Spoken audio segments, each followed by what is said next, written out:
This regular meeting of the Detroit Lake City Council is called to order, and at this time I'd like to invite all of you to please stand and join me in reciting the Pledge of Allegiance to the flag.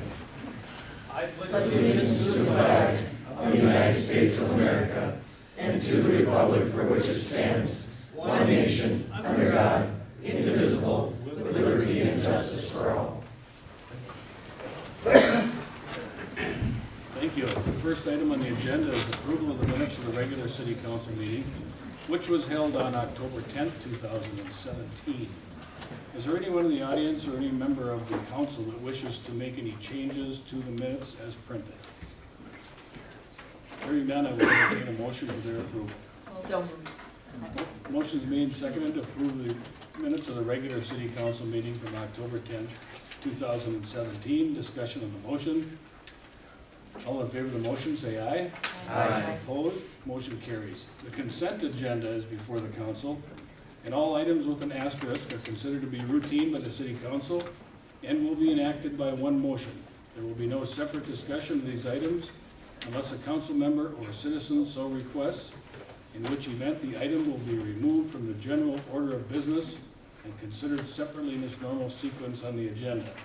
Is there anyone in the audience or any member of the council that wishes to make any additions or deletions from the consent agenda as it's printed?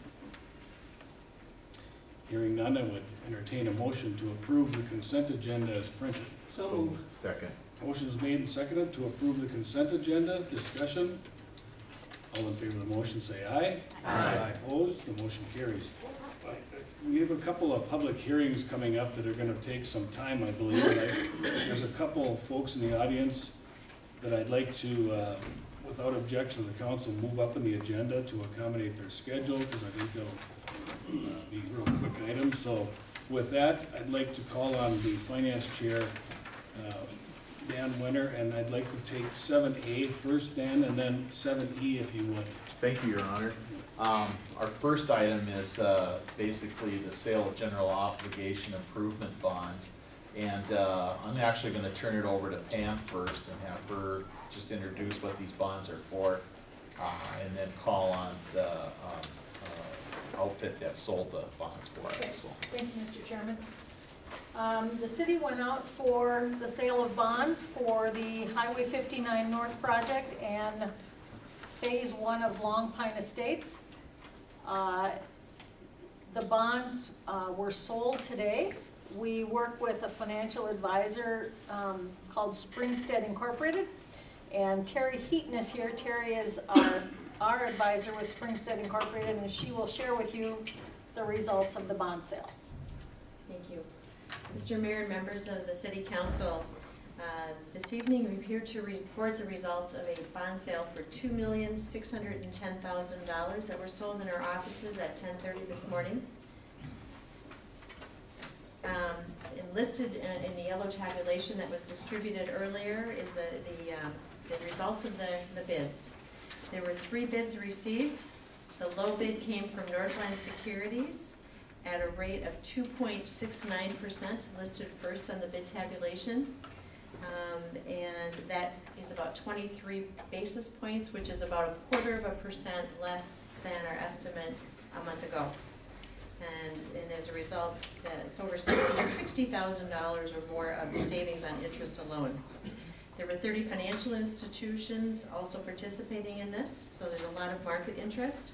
You received a premium bid, which is part of the package. They bid a price and interest rates, and as a result, we're able to lower the amount of bonds you have to issue to do the same amount of projects from $2,610,000 down to $2,460,000. And so we are recommending the low bid of Northland Securities. Along with that, I would like to note, if I could just for a minute, that there is a rating on these bonds. They are rated AA from S&P. The highest rating that you can get from S&P is a AAA, followed by AA+, then AA, AA-, single A's, BAA's, so there's many, many below, but you're only 2 notches from the very highest. And that is due to several things, and I'll just note quickly, it has to do with the fact that you have an adequate economy, strong management, good financial policies and practices, strong budgetary performance, very strong budgetary flexibility, very strong liquidity, adequate debt and contingent liability position, and a strong institutional framework are the bullet points, no longer report attached. And that is to the credit of the city council, the staff, the community. It takes a lot of work to get to a AA level, and you're there, so that's part of the results.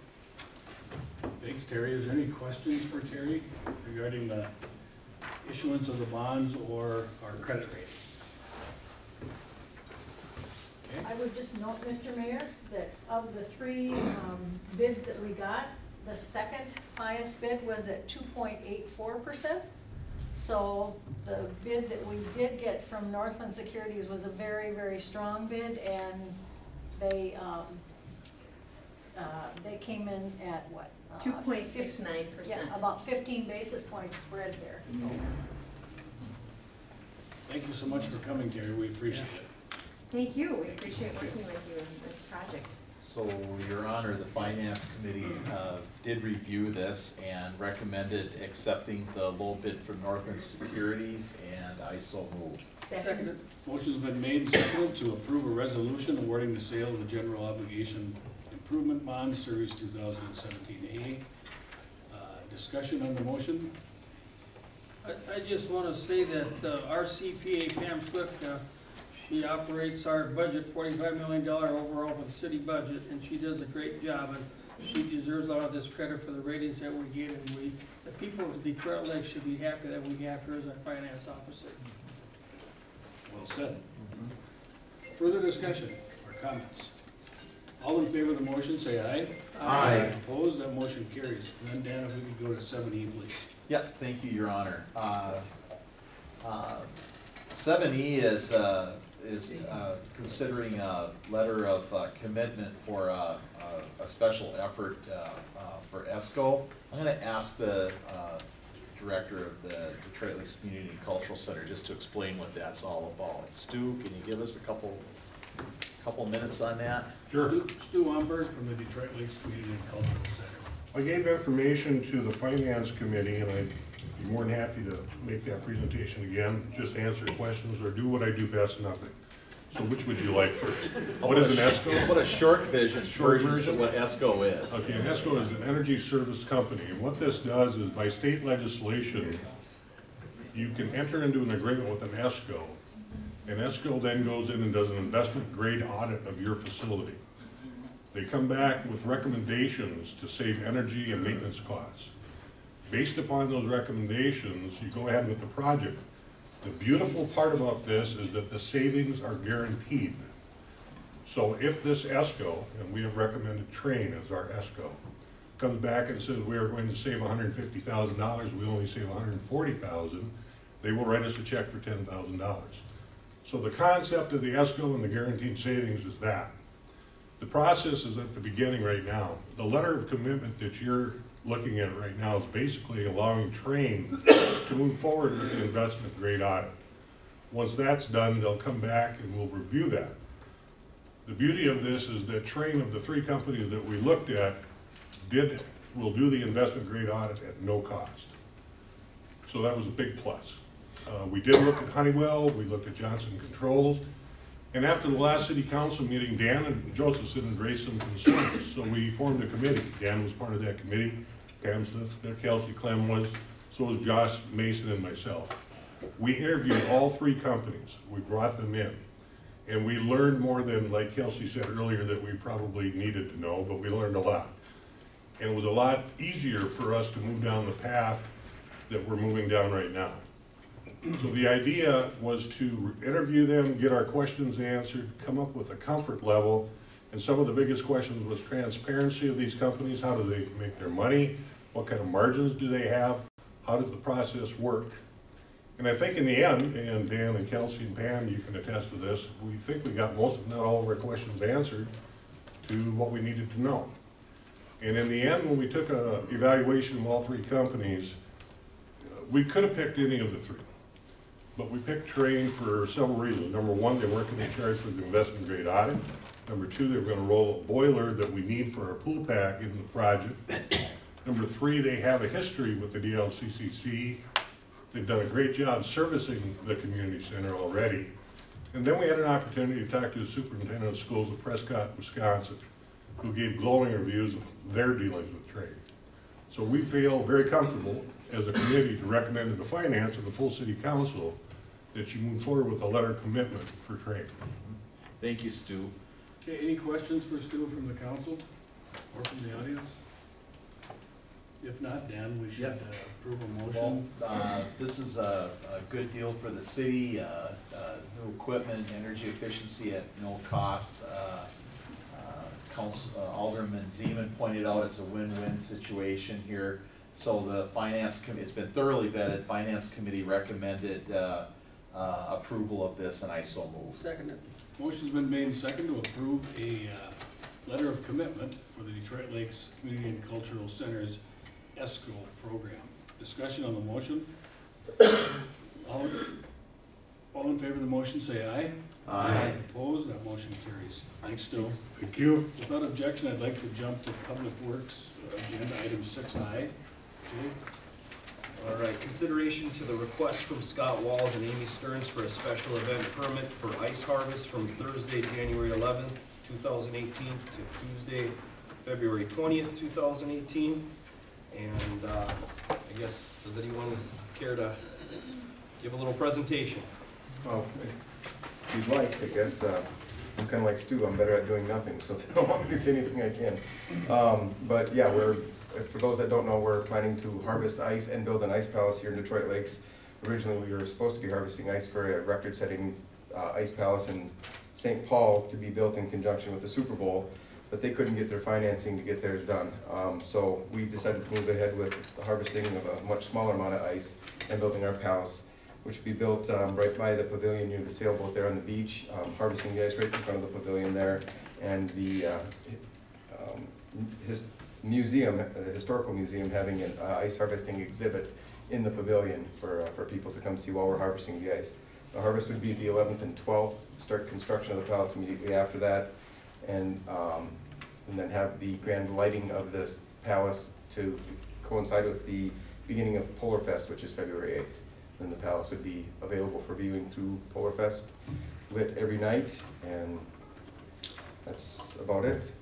Okay.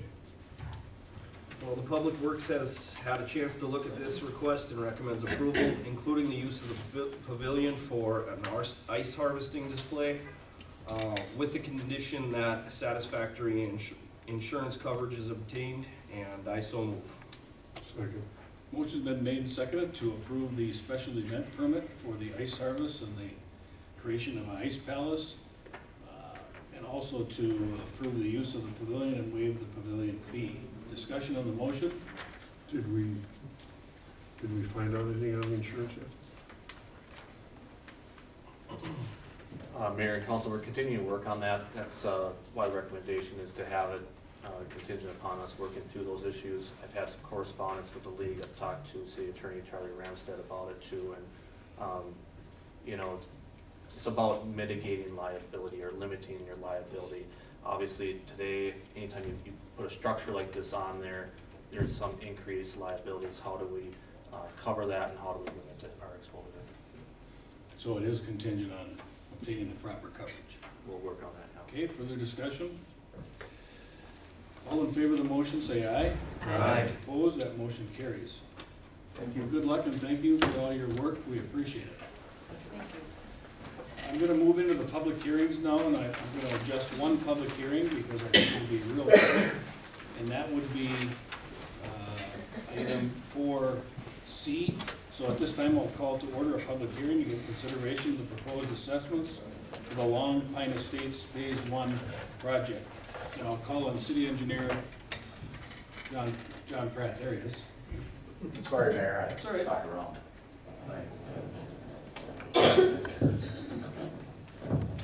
That better? There we go. We'll move through this rather quickly. I don't imagine there's a whole lot of interest from the audience in general on this, but this is a public or an assessment hearing relative to Long Pine Estates Phase 1. Purpose of the meeting is we are required by state statute to hold a public hearing anytime there is assessments involved. So I'll quickly overview the improvements, the project costs, and how those costs were allocated between the city and the developer in this case.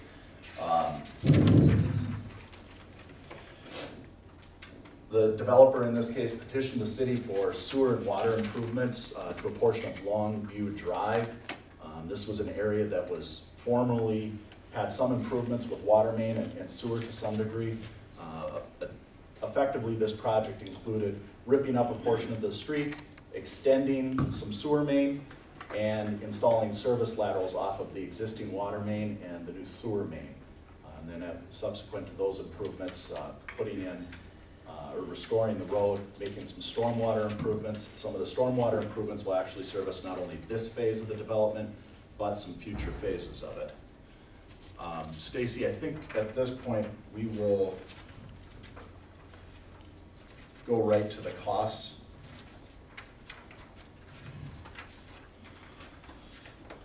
If I can get there.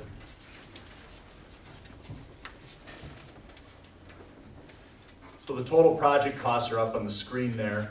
We had about $174,000 in street, just shy of $200,000 in stormwater improvements, $58,000 in sanitary sewer, $13,000 in sewer services, $8,000 in water main, $11,000 in water main service, and some lighting costs for a total project cost of about $470,000. When we took bids on the project and established a project budget, we had 507, so we're down just about $40,000 from what the projected costs were. Next slide. Projects funded by a combination of city funds and in this case mostly assessments to the property through a development agreement with the developer. Next slide. Quick synopsis of that cost distribution. Sanitary sewer, water main, service laterals, and the street costs in this case are 100% to the developer. That's prescribed by our city assessment policy and the development agreement. The city assumes 100% of the stormwater costs and lighting. Next slide. So this is just a graphical format of what I just said there. In the end, you have the city picking up about $200,000, which is primarily stormwater related costs, $267,000 being assessed. Next slide. And then so we spread those assessable costs amongst the benefiting properties in this development in accordance with our policy and with some input from the developer as well. In the end, when we follow the policy here, these are the assessments that the assessment rates that we come up with. There was, I think, 16 lots in the development. So the street costs were about $10,000, sanitary sewer $3,600, $765 for sewer services, $551 per lot for water main, and almost $700 per water service. So each lot was allocated about $16,700 for this project. The developer prepaid 25% of the assessable costs in advance of the city actually engaging into the construction of this. That's per our development agreement assessment policy. So that 25% is applied against the calculated assessments. That $16,000 goes down and accounts for what was prepaid. The balance of that then is assessed over a 15-year term at 5% interest. Now it'll go on the property taxes. With that, I'll turn it back to you, Mayor. Is there anyone in the audience that wishes to speak to the issue of the proposed assessments for the Long Pine Estates Phase 1 project? Hearing none, that public hearing is closed. Jay, is this your item? Yes, sir. Okay. So the Public Works Committee recommends approval of these proposed assessments on Long Pine Estates Phase 1. And I so move. Motion's been made and seconded to adopt the proposed assessment for the Long Pine Estates Phase 1 project. Discussion on the motion. All in favor of the motion, say aye. Aye. Opposed, that motion carries. At this time, I'll call to order a public hearing to receive public comments on the Long Lake Annexation Phase 4 sanitary sewer and water main improvements. And again, I'll call on our city engineer, John Pratt. John? Thank you, Mayor. Can everybody hear me all right? I know a good chunk of the audience is probably here for this or for 49, so I will be a little bit more detailed on this presentation, so bear with me a little bit. This is a public hearing for proposed improvements to a portion of Long Lake, which we're calling Phase 4, involves the north side of Long Lake. That's what we're here talking about tonight. We've had some subsequent meetings that were a little bit broader that include the west side of Long Lake and the north side. This is specifically talking about some more details associated with the north end of Long Lake. Again, we're required by state statute to have a hearing, an improvement hearing. This is not an assessment hearing, this is an improvement hearing. We talk about what the details of the project are, the estimated costs at this point, and then what we think the assessments will look like. And furthermore, we do want some input, questions, and things like that. We're not done with developing this project, and this is a good time, as good as any, to provide your input, ask questions, and things like that. So I'll run through a little background and an overview of what we're thinking and some of the costs, and then there'll be an opportunity for questions and comments. Back in 2002, the city and Detroit Township executed an orderly annexation agreement that basically covered or encompassed all of Long Lake. It was 4 distinct districts that were brought in at different years, all prescribed by the agreement that was executed. Some of the drivers for this annexation, there was an element of public request. There were some groundwater concerns with some arsenic showing up in some of the private wells. Impacts of septic systems on Long Lake was a factor, and there was some development at the time occurring on the east and the south side of Long Lake. So those were the primary drivers for what became this orderly annexation agreement. To date, we've completed the annexation both legally, I guess, from an annexation standpoint, and extended sewer and water to the areas 1 and 2. So that's sort of the south side of the lake and the east side of the lake over 4 or 5 different construction projects over the past 12 years. So this has been an ongoing process, and this is simply the next step in the process. We've had several public input meetings, somewhat more informal than this, where we've tried to engage in some conversations with properties out there, get some input, answer questions, things like that. So we've, at this point, completed the preliminary design for the fourth phase of this project, which is the north side of the lake. A quick snapshot of the improvements. A lot of you, I think, the familiar faces have been at some of these prior meetings. The primary objective of the project is to provide sewer and water to the properties in the area that I'm talking about. There are some secondary sort of consequential improvements that will happen as well, including some street reconstruction, some stormwater improvements and treatment, replacement of the electrical distribution and service system out there. And there'll also be some what I call private utility improvements. This would be things like in discussions with Minnesota Energy, one of the natural gas companies in town, they intend to extend a natural gas system out to this area, sort of in concert with this project. It's not specifically a city improvement, but we will work with them to sort of coordinate that. I realize this is pretty difficult for everybody to see, but again, I just want to try to explain what we're doing here. We'll be extending water down the ditch of Highway 10, all the way along Highway 10 to West Long Lake Road, and then some smaller mains up in the Long Lake Lane and North Long Lake Road area to service the homes. The same is sort of true with the sewer.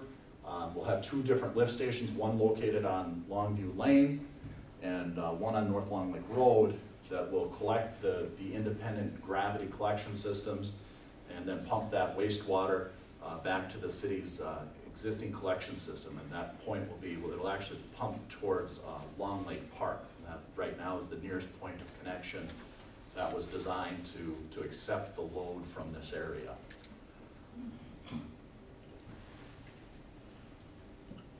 Sewer and water mains generally will be installed in the Trunk Highway 10 ditch and underneath the existing roadways that I had mentioned. And that, of course, will require removal of those streets. They're not very wide. By the time we trench down to where we need to be, there's nothing left of the roads to begin with. Service laterals from those mains will be extended to the edge of the right-of-way or to your property line. It's a property owner's responsibility to make that connection from where we put those stubs on the edge of your property then to your structure, your house, whatever you have. Sewer service connections are a little tricky, and unfortunately, I can't get too detailed on this, but it's a little bit of a case-by-case scenario. To the extent practical, we're going to try to provide gravity sewer service to as many homes as we can, meaning you will be able to have a gravity line from your house out to that service without any sort of pump or other mechanical means, and just rely on gravity to get your sewer effluent into the collection system. That's probably the case for 85 or 90% of the properties along here. There are some properties that are very low. You know, the land slopes down towards the lake, the house is down there, and we simply can't get the sewer main deep enough where it would be practical or feasible or cost effective to be able to provide that gravity service. So in those cases, some properties will need to pump up to the road. And in certain cases, the city will provide that initial grinder unit for you to install. And after that point, it becomes your unit to operate and maintain. There might be a mixed bag. Some properties may be able to have gravity to the first floor, but pump the basement. I suspect there's properties out there right now that are already set up that way, but you're just simply pumping to a septic system or a drain field versus pumping into the sewer system. Ultimately, I'm going to be making an effort over the next few months to try to meet with as many property owners as I can out there to try to help them assess what their situation might look like, answer questions and things like that on a more one-on-one basis.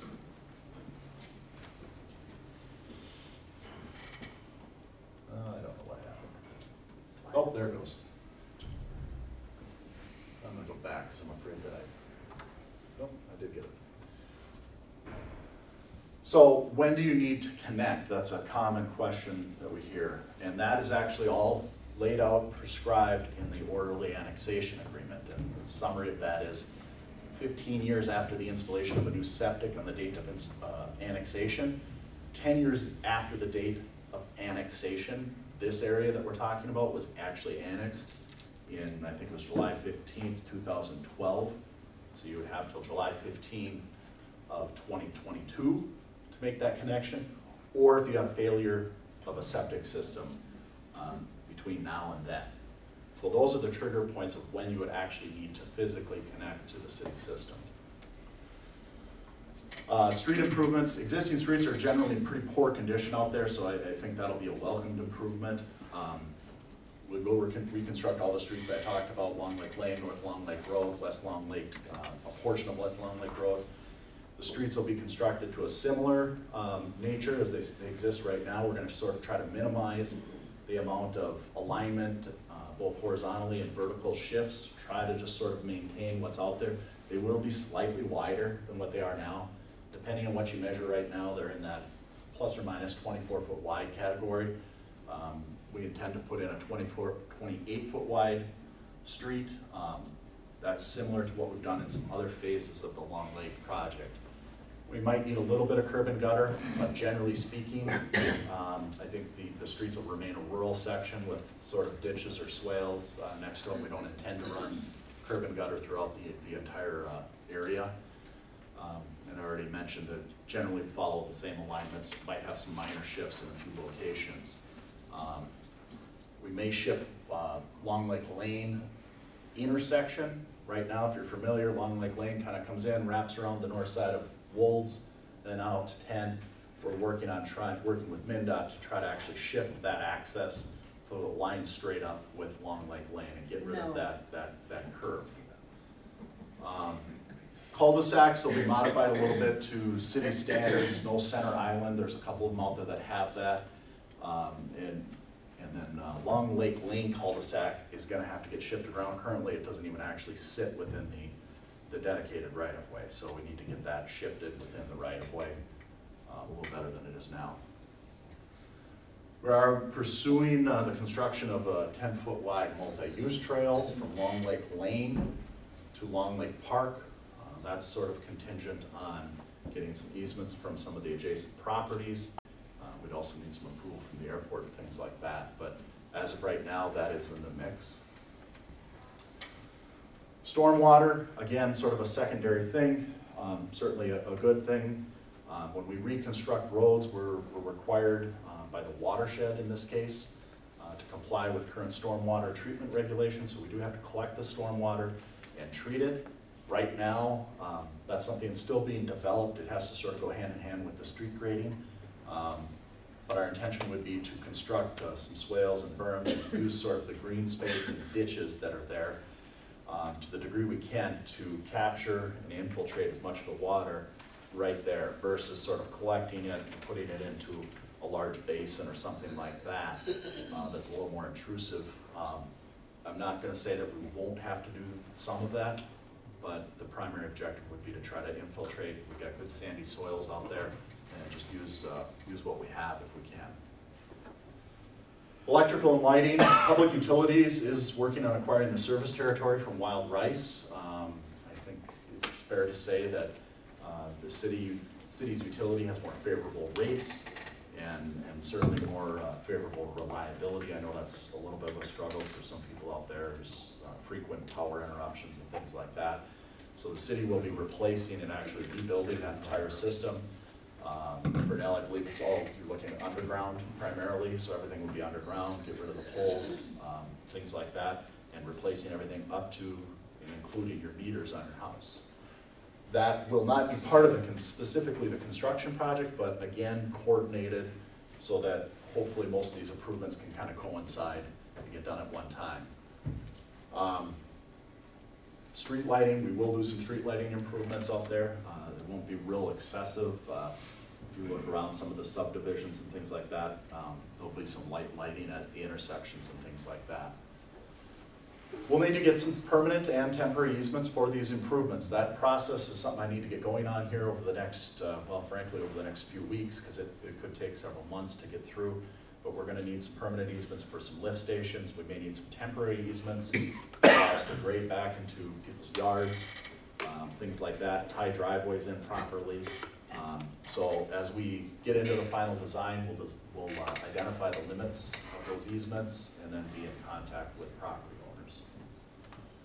Project costs and the financing. I realize this is way too hard, going to be hard to see, and I'll try to just preface this the best I can. I'm not going to go through each and every item. I'll just hit some of the major ones. You know, we're looking at about $850,000 in street. The sanitary sewer is another big ticket. It's about $683,000 in sanitary sewer. The lift stations and force mains, there's about $721,000 there. Water mains, a little over $500,000. We have some water main looping and transmission, we call it, which is sort of trunk line stuff getting out to this area that is not accessible. And that's about $250,000. A couple $100,000 in hydrants, some lighting costs, and a trail. And if I tally all that up, it's about a $3,650,000 project. So just shy of $3.7 million is what the total investment would be out in this area for this infrastructure that I'm talking about. Frankly, those numbers do not include the cost of, again, replacing that electrical system. That is a sort of separate independent project that'll be commingled with this. How does it get paid for? Funding and financing, it's funded by city funds and special assessments. I always try to remind people what's in city funds. The city doesn't have a special tree or trunk of cash. City funds is simply the rest of the taxpayers in the city. And this will all be done in accordance with the city's special assessment policy that tries to prescribe how we deal with this project to project, so there's some consistency. Cost distribution, 100% of the cost for a standard sewer main is assessed. A standard sewer main is considered an 8-inch main. So if it's anything larger than that, the city picks up that oversizing cost. The city assumes costs in some unaccessible areas. An example would be as we run along the highway. In some places we don't have people to assess on both sides, so the city picks up some of that cost associated with that. Service laterals, 100% of the costs are assessed. Water is really pretty much the same case. 100% of the cost for a standard main. A standard main is considered a 6-inch main. In a lot of this case out here, because we're trying to plan for what could be more utility work and more extension of this stuff in the future, a lot of this water main will probably be 10 or 12-inch water main, in which case, again, the city is picking up that incremental cost of upsizing those water mains. There's some looping involved, so that we get some looping and redundancy. The city picks up those costs. And again, the service laterals are 100% assessed to the property. We have 2 lift stations, as I mentioned. 100% of the cost is assessed for the ultimate service of these lift stations. So we look at what is the service area of these lift stations and the properties within those that could be served by this lift station. And ultimately, that is assessed on an area basis.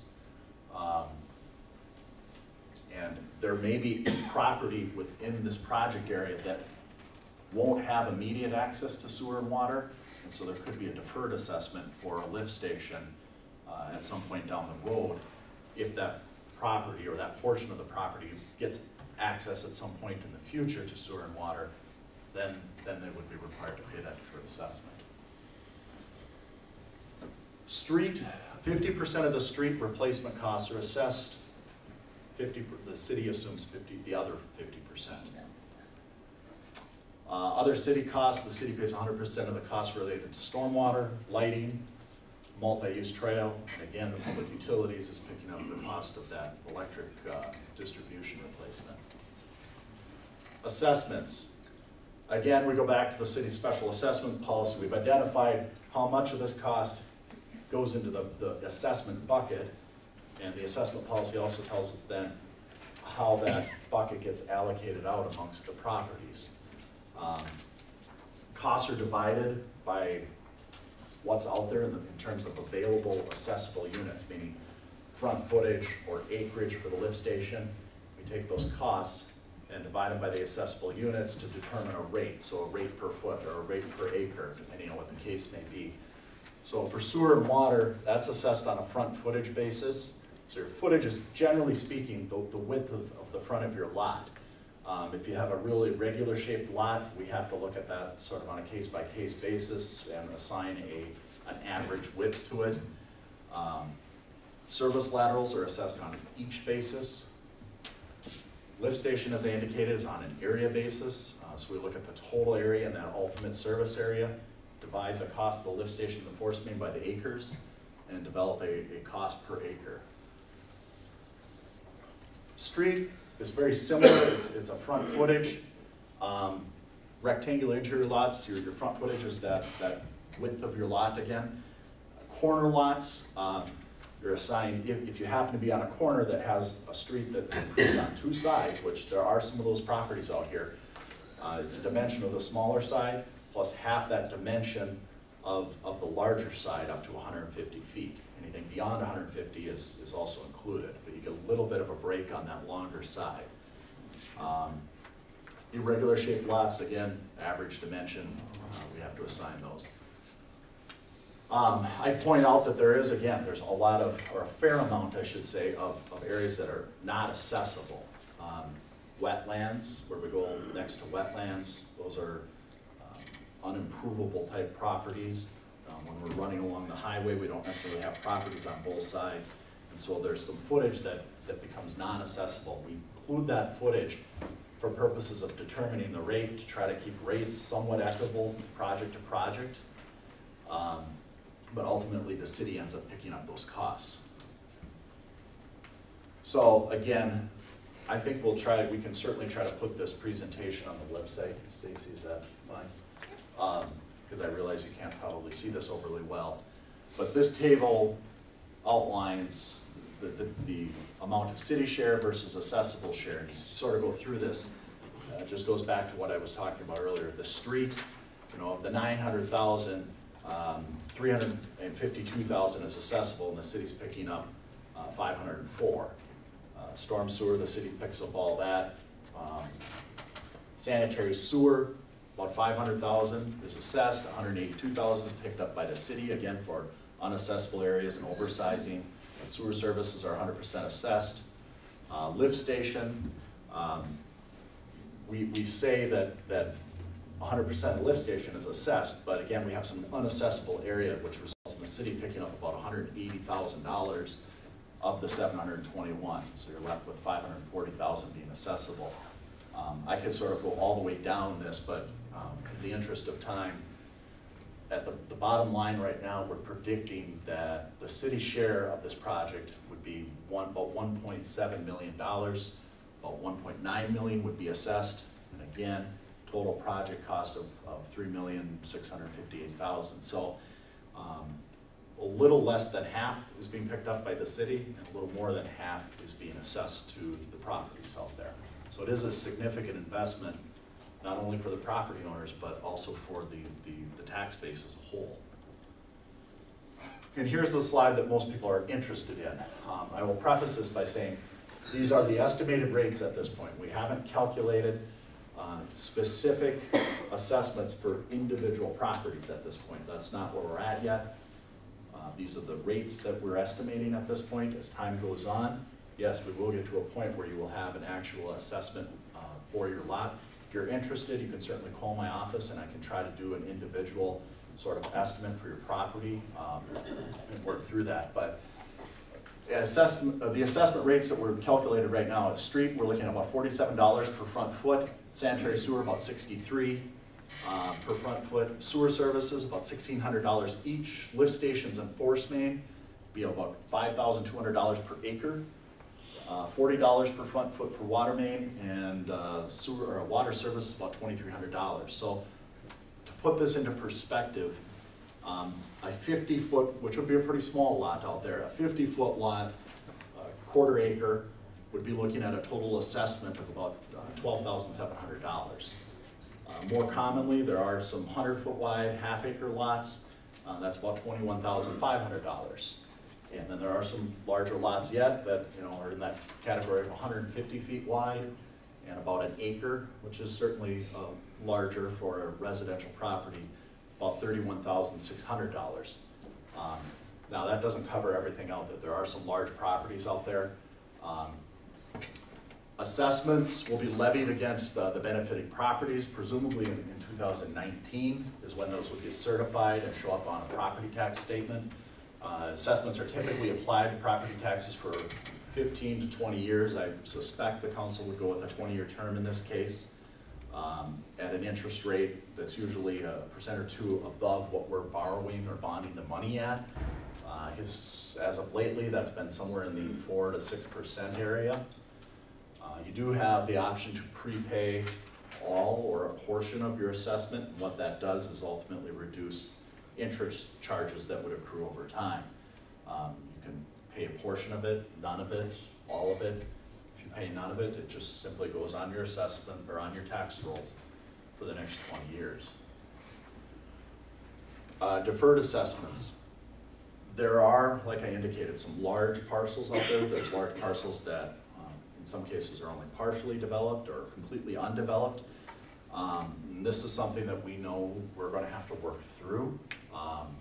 We haven't specifically prescribed exactly what the terms of any deferment would be, other than we recognize that there's some large parcels that aren't developed, and we're looking at deferring maybe a portion of those costs for some prescribed timeline. Maybe they're deferred for 5 years or 10 years. That's something that ultimately we need to work through and get approved by the city council. Project schedule here, final thoughts. We're having a public hearing tonight, working through the easement process and the final design over the next few months. I'd like to bid this project, assuming it moves ahead, sometime in that April category, so that we can begin construction, depending on what Mother Nature does, probably in that late May, early June sort of time frame. This will take most of the summer to construct, and then we would have an assessment hearing one of two times. We could have an assessment hearing prior to actually awarding the bid, so we could be back here this spring if the council wanted to call that hearing before we award a construction contract. Otherwise, we'd be back here about this time next year having an assessment hearing with final project costs. And we'll probably have some cleanup construction in the spring. Property owner meetings. We've had a couple of these. I have some, I think that's supposed to say survey. I have some surveys. We've mailed them out to everybody. If you haven't mailed it in, please do. I have some copies if you need some. All that's for is we're looking for phone numbers and emails and some other information that helps us stay in contact with you as this thing evolves. As we get into construction, communication is gonna be a critical component so that we can try to work with the property owners and keep the disruptions to a minimum. We'll probably have weekly or every other week progress meetings that are open to the public to hear what's going on. As of lately, we've been trying to do sort of weekly email blasts, so everybody knows what's going on, what's gonna be happening in the next week, and so we really need that contact information. So if you need a sheet, I'll lay one on the back and grab it on your way out. And that is it. I'll turn it over to the mayor for questions. Does anybody, I'll give anybody that wants to make a comment adequate time to do so, but first of all, anybody have any questions about the project for our city engineer? Just questions. I want to wait for the comments till we get through all the questions. Any questions? Kyle, did you have a question? Yeah, I just had a question, like on the cul-de-sac policy. So I'm on North Long Lake Road, and we've got a cul-de-sac at the end there. And it's a nice cul-de-sac. If you drive it, there's actually big trees in the middle of it, grass. I guess I would ask the city, just because it's your policy to pave the thing, it'd be nice to keep 5 mature trees and grass, because that's what the neighborhood would want, and we wouldn't want asphalt there and move it. So, you know, it sounds like you'd have to change it, make an exception there, but I can't imagine anybody's gonna protest to saying, yeah, keep the oak trees and not asphalt. So it sounded like that was a policy. Yeah, it's been the practice to build the cul-de-sacs without a center island. Can we build it or leave the center island? I mean, the answer is yes. That's a question for the council and probably the public works director. I'm not the one that has to go plow the street. So I mean, I think that's certainly, it's something we can take under consideration. Is that fair to say, Brad, or? Yeah, I think a lot depends on the road right away and the width that you're able to do. Sure. Because we need the turning radius, and we have looked at the other one. They don't fit where our right of way is, but that's something we can certainly look at. We can take a peek at that. And then the other question I had is, are the commercial and residential assessment rates different or the same on footage and acreage? They're the same, Kyle, with the exception that if you noticed it in my slide, there's a different rate for commercial water service, and I actually don't like how I titled that. It's simply an oversized water service. So there are properties that are maybe commercial in nature, either now or we think they may be, in which case, instead of like a 1-inch service line, we would put in a 4-inch or a 6-inch line that would be able to provide sprinkler and fire protection at some point. That, at this point, is the only distinction between residential and commercial properties. We've treated them the same. I thought I saw another hand back in the corner. Dan. I just Dan, wondered, Dan, go ahead. how deep is the sewer main gonna be in the ditch of Highway 10? It'll vary, I mean, depending on location a little bit. Actually, Tony's standing back there so I can pick on him. Do you recall on Highway 10, I mean, we're varying from, I think, down 20 feet-ish almost near. Yeah, you're probably, it's gonna be varying between, 7.5, 8 feet, and 20 feet at the. As we come out of Long Lake Lane, by Wolves, let's say, we're fairly deep there. As we turn and we go west, we slowly climb to the point that as we get to, is it D Long Lake or that intersection there, we're almost out of grade at that point, okay? And then we have to use the other collection system from North Long Lake Road. So it varies dramatically spot to spot to spot. For your property, Dan, we will be sufficiently deep to service, I think, gravity, that front majority or that front half of your property with gravity. Does that answer it? Other questions? Yes, sir. Maybe I missed it. Was there a cost associated with the electric service being brought in as well? There is not. That is 100% picked up by the electric utility. All right, thank you. No assessment, no cost. Any other questions? If not, if there's no more questions, I'm going to open it up for anyone that would like to make a comment. If you're for or against the project or have other. Are you ready for a comment, sir? Yes, I am, sir. Okay, when you make comments, could we have you write on that paper on the podium your name and address? I don't really have pencil on, so you'd have to do it. Well, we'll get it in a minute. Go ahead, we'll get it in a minute. Don't worry about it. Go ahead. I'm Dan Simpson. I live on Long Lake Lane at Twin Lakes. I live right by Wolf Campus Sales.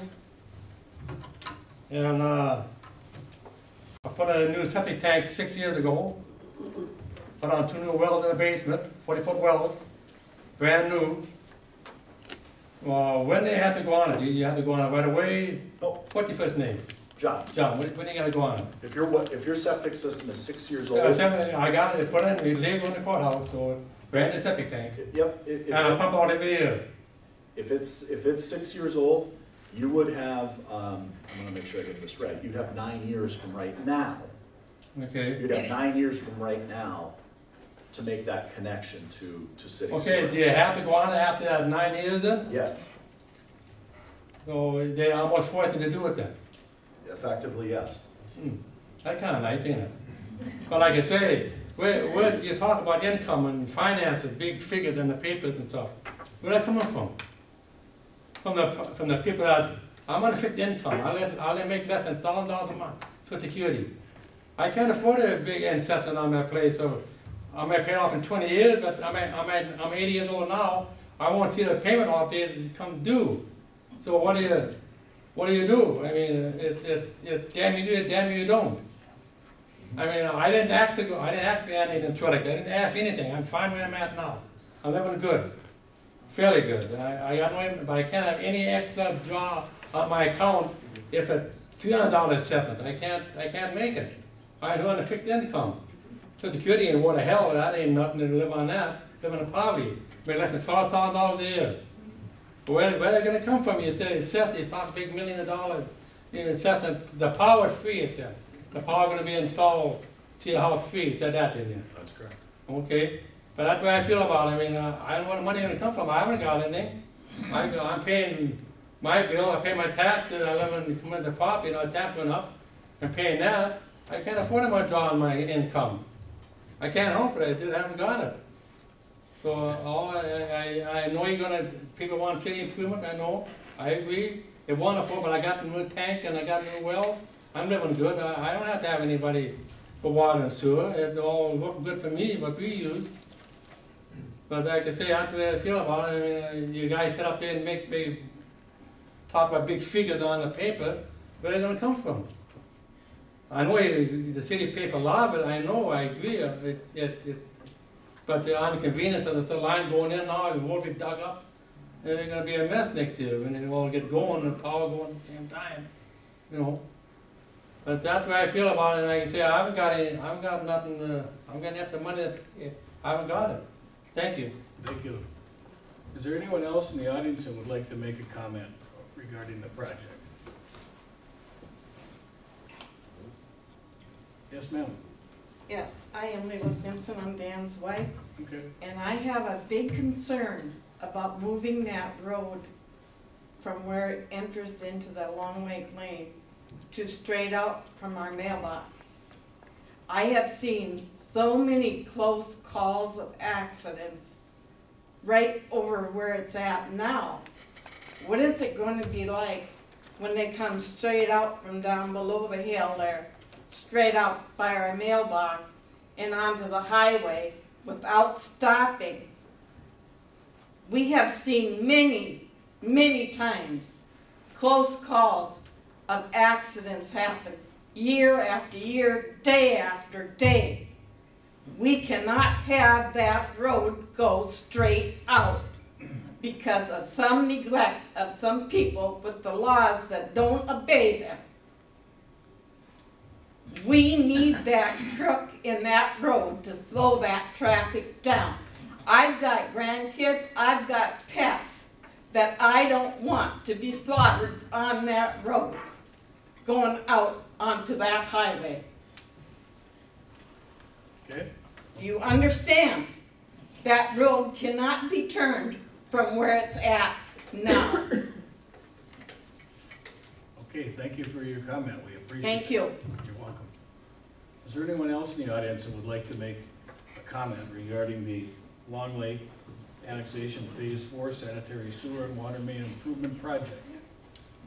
I guess I had just a quick question. Why is it do the requirements to hook up start when the property was annexed and not when the project is completed? What's the rationale and why is that done that way? Because it's been 6 years, 5 years since it's been annexed and absolutely nothing's been done. And that was not part of the orderly annexation agreement. I mean, that should have been done 4 years ago, I think. could just speak to that. Yeah, I mean, I'll try the best I can. I mean, the agreement was put together in 2002, so I was still doing college work at that point. But, you know, I think of course the intent was to try to give properties some leeway, forgiveness, if you will, and some time to hook up, knowing that no matter when you decide to do something like this, you're always going to have a handful of people with new septics and wells and a handful that are ready for something different, no matter when you do this. Why was 15 years picked, and why was it tied to the date of annexation? I honestly can't tell you, other than that is what it says in the agreement. Ultimately, I mean, there could be deviation from that if the council so chose. That's the best way I can answer it, Dan, and I know I'm skirting it. But. Any further comments? Further comments? Kyle, again, if you'd write your name on our sheet or state it for our records. Kyle Imholt, I own property on North Long Lake Road, both lakeside and then vacant land, which is actually Highway 10 address. But I guess the comment or the consideration for the council would be, you know, there's a deferment of assessments and the policy's not set. It could be deferred for a period of time or until it's developed. So our parcel is 4 acres. Yeah, maybe put the map up so the council can see it. So a prior homeowner, Kate Orvala, owns about a 3-acre parcel connected with the resort that's undeveloped, entering the North Long Lake Road, and my parcel's 4 acres, undeveloped, half swamp, and I also have a permanent easement with the watershed that they can use half of that, because it's swamp, to basically retain water that comes off the highway to clean up Long Lake. So, you know, it's for the benefit of everybody, but both those lots are undeveloped, I guess, and they may be zoned commercial, residential, whatever they are, but they'll never be developed. I wouldn't even want water hook. You're wasting your time if you put water mains there and everything. So that's what I would say is, A, can you avoid the water mains? Just don't waste your time.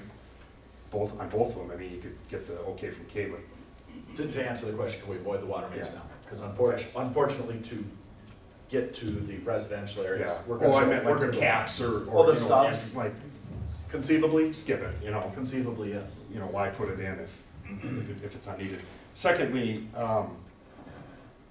from my quick math on what it would be assessed, both those lots are worth far less than the actual assessment would be. In other words, the value to me is $1. All I want is the separation between the highway and my lake property, and I'm also helping out the homeowners.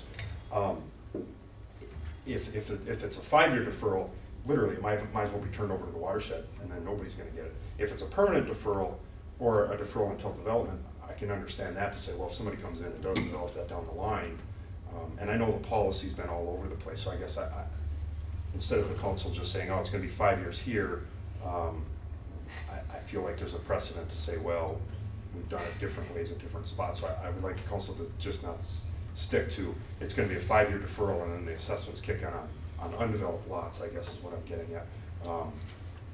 Especially considering the circumstances of some of them are woods and swamp. And I know there's a few of those, but there's really on North Long Lake, there's just 2 of them. And the one to the west would be a commercial lot that is being used as commercial. Yeah. So, yeah. There's some properties similar to yours a little bit. Yeah. So I don't know how set in stone it is on some of this, but truly, the assessment value will be far superior to the actual value of the land, which makes it obviously unownable. I mean, you might as well, I'll turn it over to the city as a city park if it came down to that, which is fine with me. Then it's still not developed, which is the goal. So that would be something for council to consider when they look at both those big parcels there. It's hard to do that. So anyway, thank you. We will do that. Thank you. Further comments? We have some more public hearings coming up, so I'd like to get this one wrapped up. Is there any more comments? Hearing none, that public hearing now then will be closed, and I will turn it over to the council for any action. Jay? Do you want to put forth a motion? Well, I think Kyle had a good point there, and how do we address that? I mean, if we approve this motion, is there any flexibility in the future to Well, I think, to look at this on a case-by-case I basis. think we would still have an opportunity during the design and also the assessment hearing to Yeah. factor in some of those types of concerns. The consideration that's immediately before the council tonight is ultimately considering authorizing final design of the project, meaning that allows our office to move ahead, prepare the plans and specs so that we can bring them back to you at some future date for approval. Now, to your point, Alderman Sherman, the handling of large properties or large and undeveloped properties, like we talked about a little bit at Public Works yesterday, is something we have to tackle. And, maybe Kelsey wants to chime in on this, but we've got some ideas in terms of, is there some deferral involved for portions of the lot? Maybe it's, it has been a little bit all over the board. We've done cases where we've deferred, immediately assessed a percentage of the assessment, and then a percentage is deferred for some period of time. Those are all options, and certainly what you have to keep in mind, I think, from a council standpoint, is this is a factor in terms of how the project will be financed. Because when you say deferment, yeah, it falls into that column of assessment, but we could end up carrying that cost as a city for quite a time or indefinitely, frankly.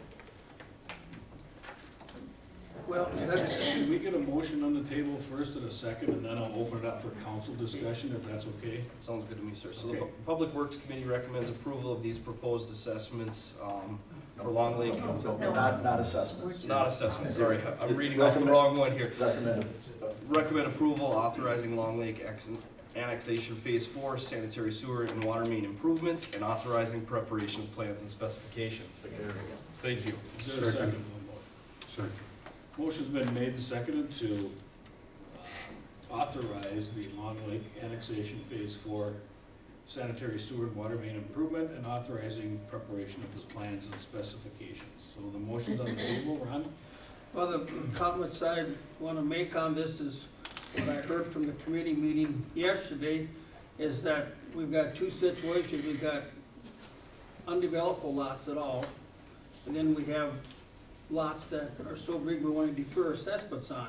And I can understand deferring them for 5 or 10 years, but yesterday I heard talk about going out 35 to 40 years for deferring these assessments, and I would hate to see that happen, because in that time period, somebody else is going to have to pay the bill for that, because it's going to be done, and so it means the people inside the city limits that are going to have to be assessed until that can be paid. But I think if we do this, I would hope that all that area, we put maybe a 15 to 20 year limit on it and bring it all in. Otherwise, this could go on forever. And it just goes down a slippery slope where we're looking at this annexation thing.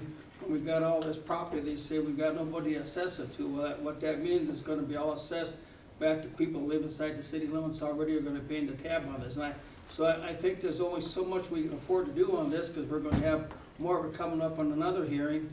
And I think there's a fine line of what we can do and what we can't do, and it all comes down to how much do we want to really defer, and what are those dollars at? And I heard $100,000 on some of this property that you can't do anything with, but I'm talking these big lots where people own, and they say they don't want to do anything with them. Well, I'm afraid we're going to have to do something with them. We're going to take it into the city.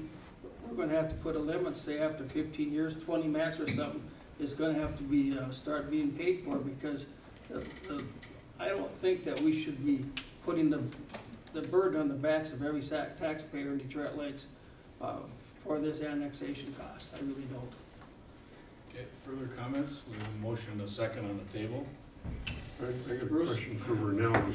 Vernell, as long as you're looking sharp over there, without disclosing any, negotiating strategy, a lot of these folks are interested in city utility, city power. How close are you with Wild Rice? Can you just give us some thought process on that? Are we on track to maybe have this in place with the same time as the construction? Oh yeah, no, we've got a deal solidified with Wild Rice Electric.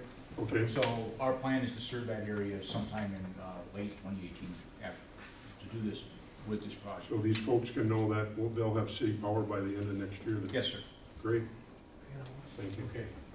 Further comments by the council? All in favor of the motion, say aye. Aye. Opposed, that motion carries. At this time, I'll call to order a public hearing to give consideration to the proposed assessments for the Highway 59 North project. And again, I'll start out by calling on City Engineer John Pratt, and we'll go from there.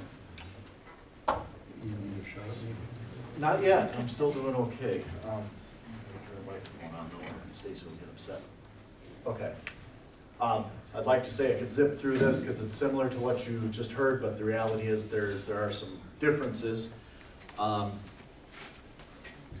Contrary to the hearing for Long Lake that we just got finished up, which was an improvement hearing where we talked about assessments and things like that, this in fact is an assessment hearing for North Trunk Highway 59.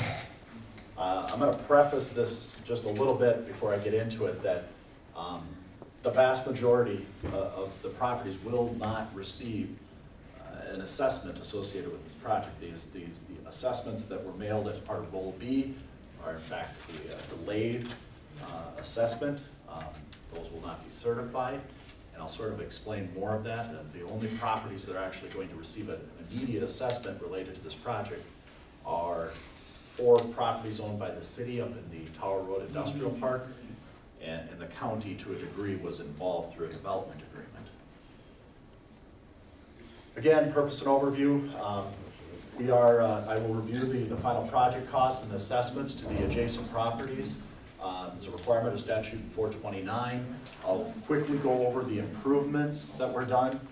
Most of you are probably well aware what the improvements are, but I'll skim over those project costs and then talk about assessments and financing, and then again there'll be a period for questions and a period for comments.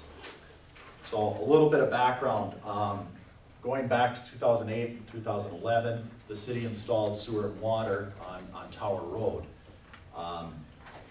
There was some need that I'll talk about to do some further extension of that infrastructure to serve some needs in that area, and ultimately we determined that the existing infrastructure up on Tower Road had sort of reached the end of the road, if you will, in terms of grade, its capacity, and things like that. There were some limitations downstream in terms of a 30 or 40 year projection of what that could provide in the way of capacity that really couldn't meet the needs that we were projecting. And we needed to get some water main moved up 59. Those were all needs that we knew about. Ultimately, we identified that we had to put in sort of some new infrastructure coming up 59, extending from the core part of the city to service this area. And to get any sort of further development, not necessarily even 5 years out, but this is 20 and 30 and 40 years out. Factors that sort of spurred this along, the Becker County Jail was obviously a large factor in moving this along at this time. The jail needed sewer and water. Willow Springs has been something that's on the council's radar, I would say, in terms of annexing that area and looking at putting sewer and water in that area. The city's industrial park and some of the areas surrounding that, there's some upcoming needs there. And the county was planning to make improvements to Stony and Hillcrest Road. And it's certainly more cost effective for us to get our infrastructure in the ground before they make improvements to those roads, such as paving. And we have to rip all that up and add that to the bill.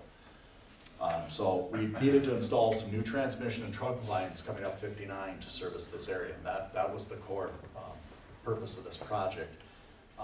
We went up 59, over on the south side of the jail, up Stony Road, and then also did a spur down Hillcrest Road with both sewer and water. Dropped off service laterals to all of the adjacent developable properties as we went along. Put hydrants in for fire protection and things of that nature. We constructed a large lift station near the Seaberg property, and I want to point out very clearly that the original plan, in fact, as part of the bid documents in the original design, provided that lift station going in near Willow Springs. That was the desired location. Ultimately, due to some very, very challenging subgrade conditions, we had to relocate that lift station from its proposed location at Willow Springs up towards Seaberg property. We had some very tough soils. We knew they were going to be tough through there, and they were just even tougher than what we assumed and what we had for boring records and things like that. So we had to make a move there. What that amounts to is that lift station that was originally planned to service Willow Springs no longer can service Willow Springs in its current location, so there will have to be a different lift station for Willow Springs at some point in the future. So difficult to see, I apologize, but this just gives you a rough idea here. The blue line that you can see, if you can see it, is the water main going up 59. We came off the Oak Hills addition, went on 59, across the south side of the jail, up Stony Road, and again on Hillcrest. The red line, the green dot, I should say, is the location of the lift station up near Seaberg's. Going south, back to the city, that's about a mile-long force main. So all the sewage that is ultimately delivered to that lift station is then pumped south to the city's collection system by Steenerson's there. And then there you can see the green lines where we have gravity collection going across the jail property, up Stony Road, and Hillcrest. That, in a nutshell, was the project. It doesn't quite give it justice here. That's a long scale. It's about 1.5 miles or 2 miles worth of pipes that are in the ground. The lift station service area, after we moved to this thing, this lift station ultimately can service a much larger area than what it's currently servicing with sewer and water. It serves properties that are well outside of the city limits, at least at some point it could. So everything you see in color up there, we believe will be within the service area of this lift station at some point, meaning as sewer and water is extended and development occurs and things like that. When that will happen is anybody's guess, but that's the service area. Some other improvements, there's a multi-use trail that was put in along Highway 59 from Willow Springs and then through the abandoned portion of Stony Road, and then we'll have some bike lanes going up Stony Road up to Tower Road, tying into the trail that's up on Tower Road. We obviously had some street restoration improvements, at least the streets were widened slightly. The county will be coming in and paving Hillcrest and Stony Road in 2018. So those improvements shouldn't be overly disruptive when they do happen. I wouldn't expect those to happen early next year. It'll probably be closer to the conclusion of the jail project. They don't want to beat up the neighborhoods with heavy construction traffic and things like that. And then there were some stormwater collection and treatment improvements that were done as well. Project costs. Again, in the interest of time, I'll just highlight a few of these. Probably the single largest cost in this project was the sanitary sewer. It was very deep, and there was a lot of it, to the tune of about $950,000. We had about $62,000 in crossing Highway 59 at Brandy Lake for a provisional extension for someday in the future. We wanted to get that underneath. At this point, there's no intentions of extending over there. Lift stations, we had at Forest Main about $632,000, about $830,000 in water main, $142,000 in hydrants, $121,000 in the trail, and our total project costs for everything that I've talked about here is about $2.9 million. The estimated project costs were, back when we first started off with this project in the preliminary stage, we were saying about just shy of $3.7 million. So fortunately, the cost did come down from what we were originally projecting. Pretty good amount, actually. Again, how do we pay for it? It's funded by the city, and in this case, the county, and special assessments. In accordance with the special assessment policy, and I'd point out that through a development agreement between the city and the county contributed $500,000 towards these projects, simply because, you know, I think they recognized that they were a large driver of the project. They own a large amount of property up there. So they contributed $500,000, which is, at least from my perspective and calculations, you know, well beyond what the assessment of that property would have been. So their contribution helped to cover some other city expenses in this. How this gets broke out. Sewer and water, so sewer and water mains. 100% of the cost for standard mains is assessed. Just like the previous hearing, standard sewer main is 8-inch, a standard water main is 6-inch. In both cases, the water main is a 12-inch main up there, the sewer main is a 12-inch main up there. So these pipes are substantially larger than standard. So the city assumes that cost, that incremental cost of oversizing those pipes. There's a lot of trunk line and looping and things like that, and you'll see in a moment that the city picks up a large portion of this project. Service laterals, 100% of the costs are assessed. 100% of the costs are, for lift station, 100% of the cost is assessed to properties in the ultimate service area of the lift station. I will point out that the city actually assumed some of the cost in this case of the lift station due to that relocation and pushing it north. We had originally planned on Willow Springs being part of that service territory. The city ultimately ended up assuming that cost due to that relocation. Again, there's a large area outside the city that's not immediately receiving sewer and water services, but could benefit from the lift station if sewer and water mains are extended out that way at some point. So there will be some element, I'll get into this, of deferred or delayed assessments. Cost distribution, summary of what the city's share is. The city's picking up the sewer and water oversizing, looping, Trunk Highway 59 crossing at Brandy Lake, non-accessible areas, for example, areas along the highway, along wetlands, where there just simply is no benefiting property. There's nobody to assess. That footage is included in the calculation, again, to try to keep rates somewhat comparable project to project. If we didn't do that, it would artificially raise the assessment rates that we calculate. The city also pays for the hydrants, any stormwater collection or treatment, and the multi-use trail. So after all that rambling, this is what it looks like in numbers. I do want to spend just a little bit of time on this. The sanitary sewer is about $951,000. Of that, the city is paying $740,000, and about $210,000 is being assessed. Brandy Lake Crossing, $62,000, 100% of the city. Sewer services, by and large, 100% accessible, $52,000. The lift station, the city's picking up $235,000 of the $632,000. So that leaves a balance of about $400,000 being assessed. Water main, $830,000 in total cost. Of that, $150,000 is being assessed, and the city is picking up $674,000. Brandy Lake cost is assessed to the city. Water services are generally 100% accessible.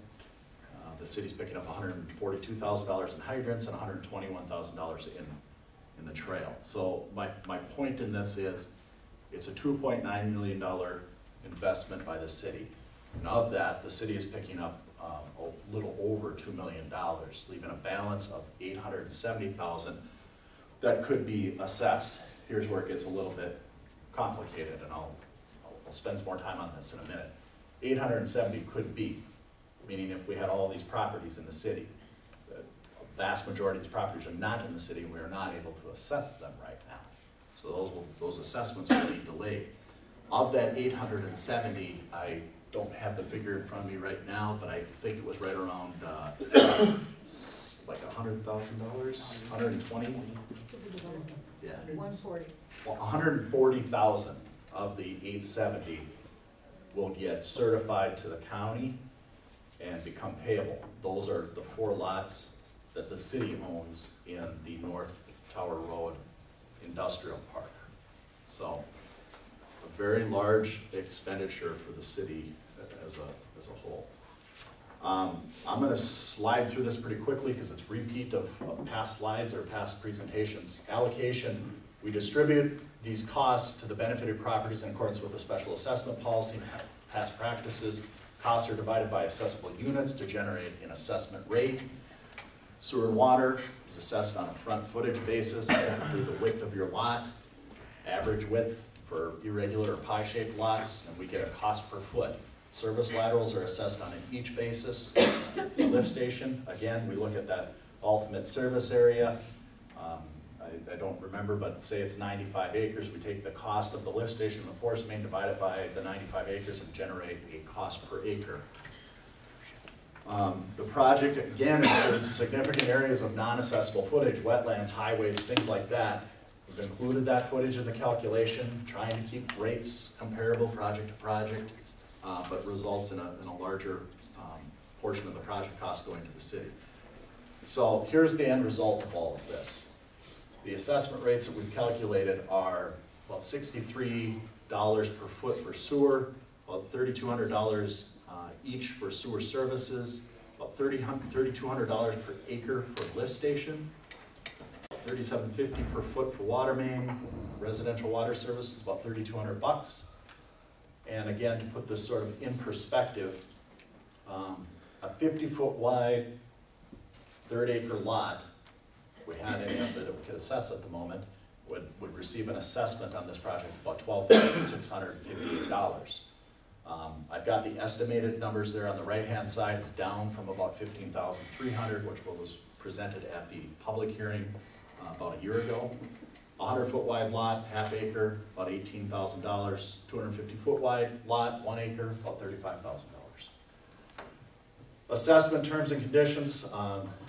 Assessments for the properties that we can certify immediately, meaning those properties that are inside the city, be certified for 2018 tax rolls. They have to be inside the city and receiving sewer and water. They're applied to property taxes for a 20-year term at 5% interest rate.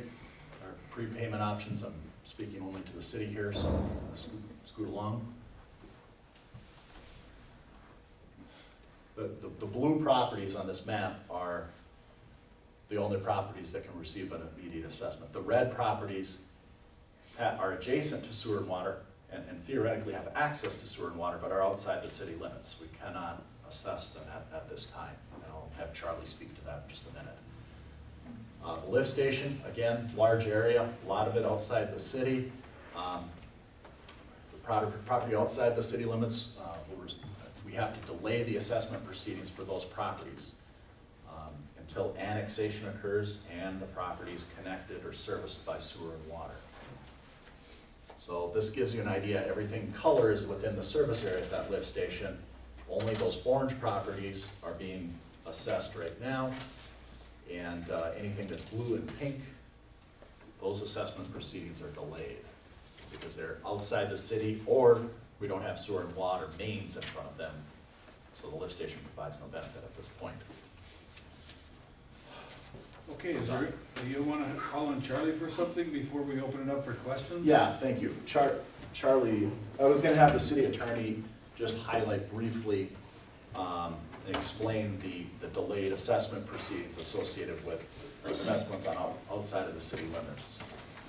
Yeah, just briefly, those of you who received notices about assessment roll B, that's to provide you with notice of what the potential assessment is, intended or potentially going to be, but there is no current assessment on any of the properties that are outside of the city limits. So whether you would be assessed and when you would be assessed, it would be based upon whether your property was annexed and then served by water. So the city is required to provide you with that information by statute so that in the event you are annexed and provided with or hooked up to water and sewer, there could be an assessment done at that time. So any questions about that, I'd be happy to answer them. Okay, there are some hands up. Go ahead. Yes, sir. Right over here. Quick question, clarification. Got one of the letters. My brother's place is in the 5 houses between the church and Green's Plumbing on the west side of Route 59. John, you're going to have to help me on this. Outside the city. Yeah. We got one of these. Yep. Now, what you're saying is this doesn't mean anything at this point in time. So I don't have to worry about making payment as of January or losing my house or anything like that. It's informational at this point, as Charlie indicated. The only way there would be an assessment to your property would be you're annexed and then you hook up. Right now, you can't physically even hook up. You're within the service area of the lift station, but we have to get pipes there. So there would likely be an additional assessment proceeding at such time that we actually extend sewer and water to you. Okay. And what you have in your hand is sort of would come into fold at that point. Okay, so there'll be an increase, but it won't be, not this amount doesn't get increased by interest or anything while we're waiting for the annexation or anything like that. Yeah, you are not being assessed at this point. So what the assessment might be when you are annexed would be determined by an assessment process similar to this, where you'd be given notice, there'd be another hearing to do the assessment at the time you were annexed and hooked up to water and sewer. You know, these letters scare old people like me. I'm sorry. The state says I have to. I saw another question Kyle? The letters you sent out do say that tonight's the last night to voice an objection on defer on roll B. Correct. I think that's an error.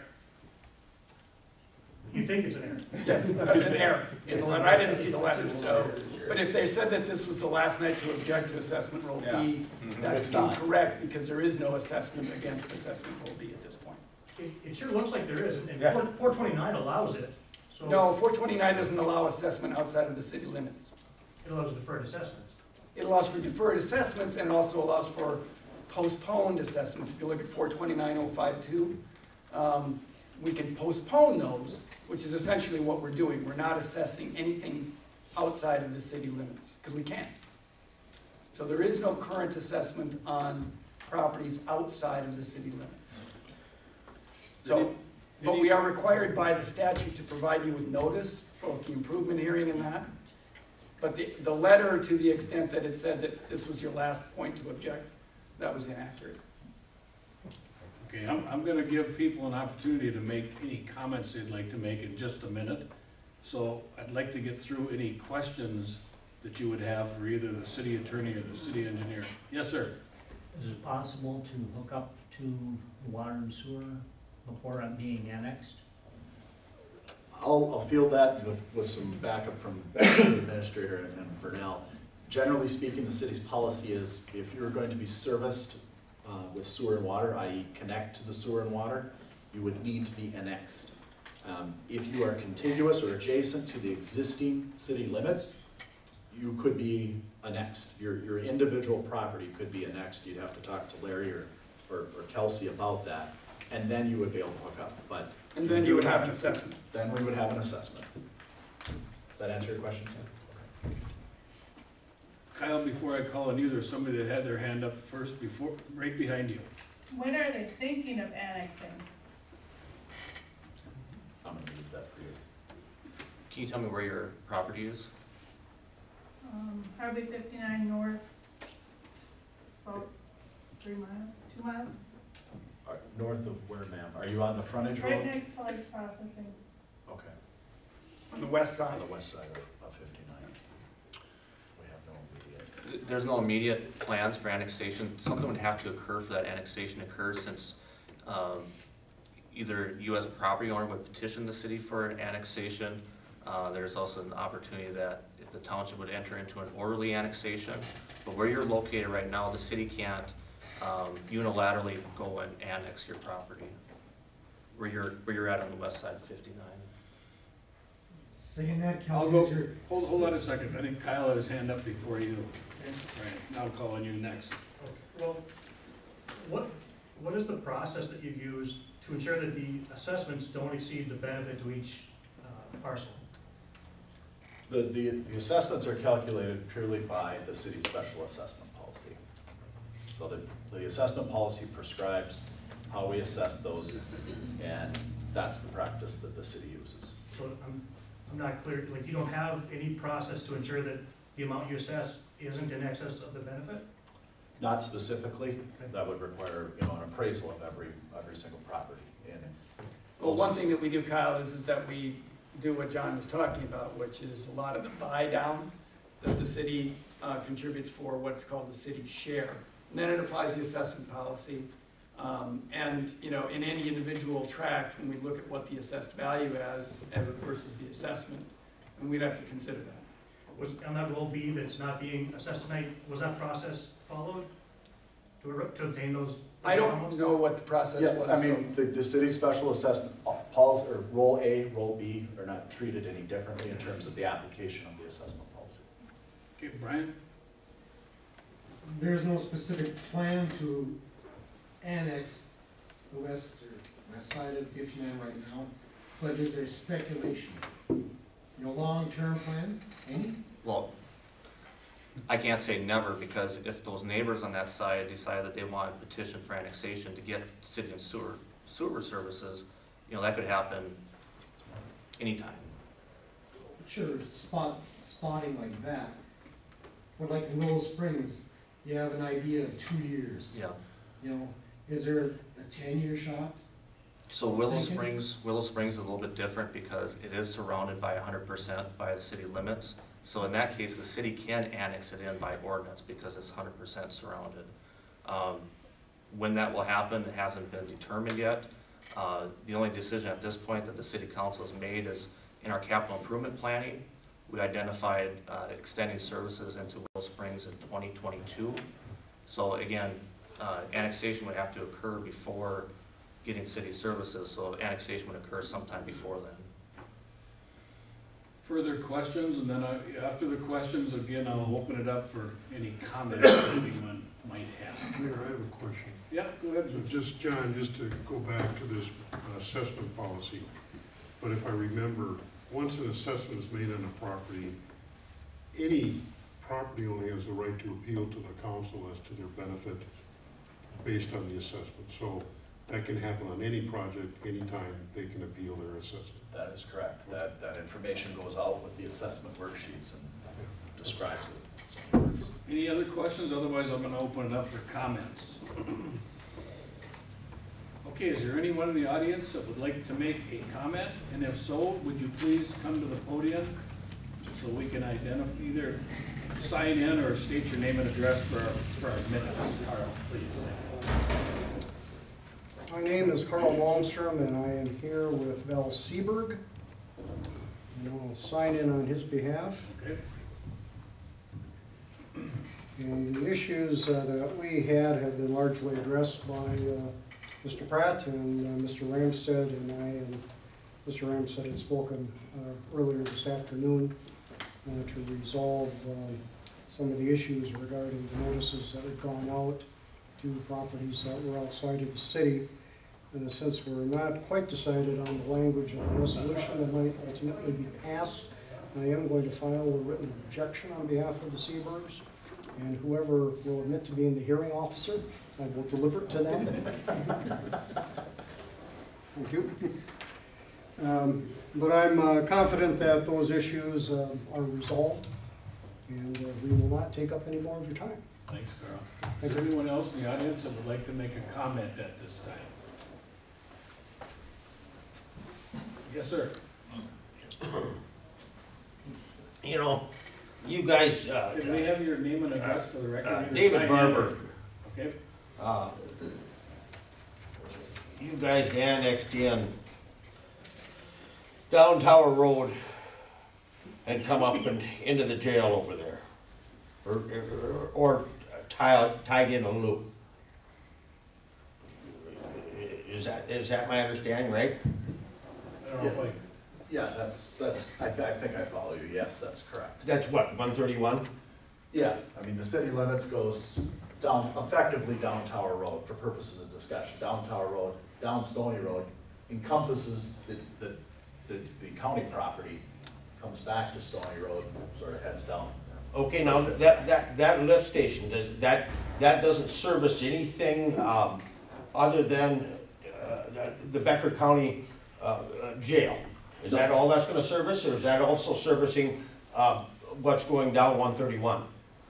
The lift station that went in will service, we believe, anything that's highlighted there in a color. So it incorporates a portion of the city's North Industrial Park.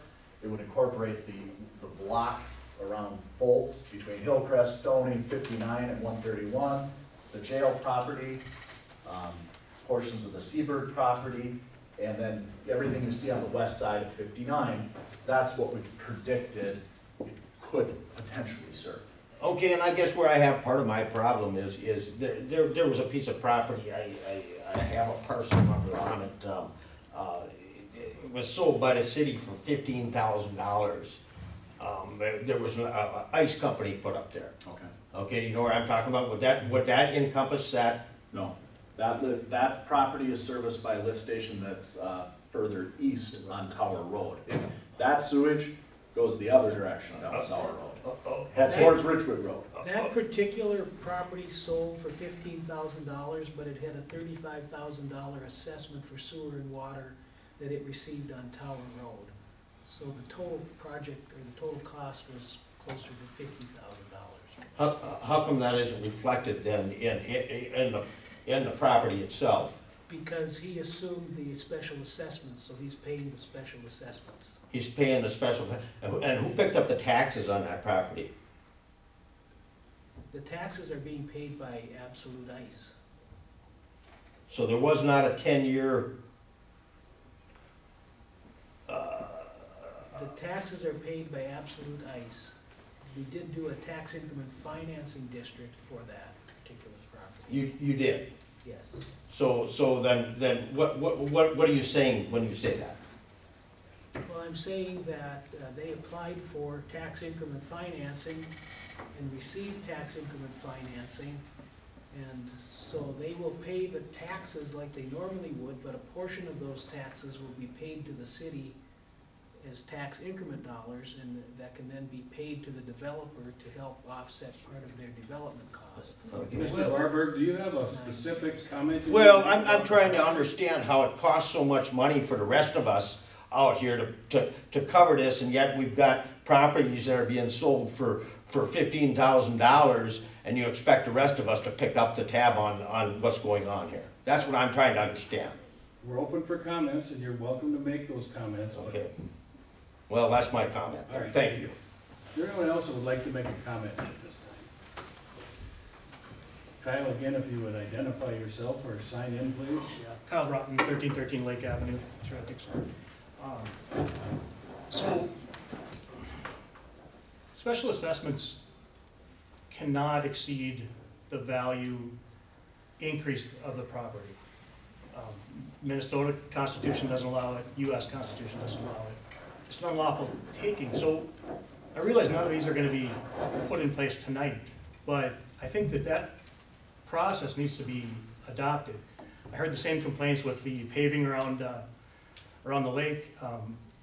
Kyle Imholt brought up a similar question. For instance, one of these properties on Deferred Roll B, the taxable value is $16,300.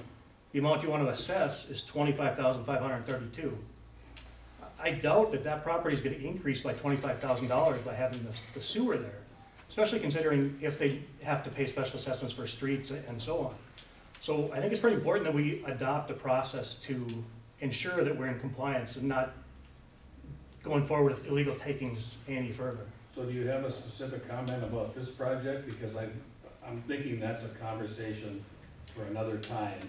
And Yeah, not specific to this project. Yep. On roll B, going forward, since they're not going to be assessed tonight, I would like you to consider putting in a process to bring us into compliance. Okay, thank you. Is there anyone else that would like to make a comment at this time? Hearing none, that public hearing is closed, and I would entertain a motion from the council to give consideration to the proposed assessments for the Highway 59 North project. Jay, do you want to? Well, I think we're gonna remove paragraph 3 from assessment roll A. There was an amended document that was given to you this afternoon that should be out in the audience a little bit. The changes were primarily to paragraph 2, just to indicate that it's only going to be assessment roll A. And then I'm looking at paragraph 3 thinking that really doesn't apply because that would be something I think that would be determined at the time those properties were annexed and then assessed. So a suggestion would be to delete paragraph 3 and adopt the resolution otherwise as written. If there are some objection to that, we can put that in there, but it does contain some language that wouldn't be pertinent to this particular assessment. So the resolution, Charlie, that I'm looking at, there's 4 paragraphs. There's assessment roll A, is paragraph 1. Assessment roll B is paragraph 2. That one would not be adopted because that's the one that appears on your, that's one that got onto their laptops, right? Okay. There was a paper version I've got it now. handed out today. That was some last minute revisions.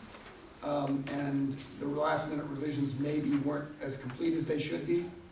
And so I suggest that in addition to that, we scratch out paragraph 3 of that. I don't know, Mr. Clem may have some comment on that, but my suggestion would be to adopt that resolution as written with paragraphs 1, 2, 4, and 5, which is on the back side. And eliminate paragraph 3. Eliminate the paragraph that is now numbered paragraph 3. Kelsey, do you have a any? comment on that? No, I concur. All right, well then, So I guess the Public Works Committee would like to recommend adopting resolution number 2017, excluding paragraph 3. And I so move. Second. motion has been made and seconded to adopt the proposed assessments for the Highway 59 North project with the elimination of paragraph 3 on the new resolution sheet that's been circulated to the council. Discussion on the motion. Bruce? Oh, go ahead, Jamie. Jamie, go ahead. Question for Charlie.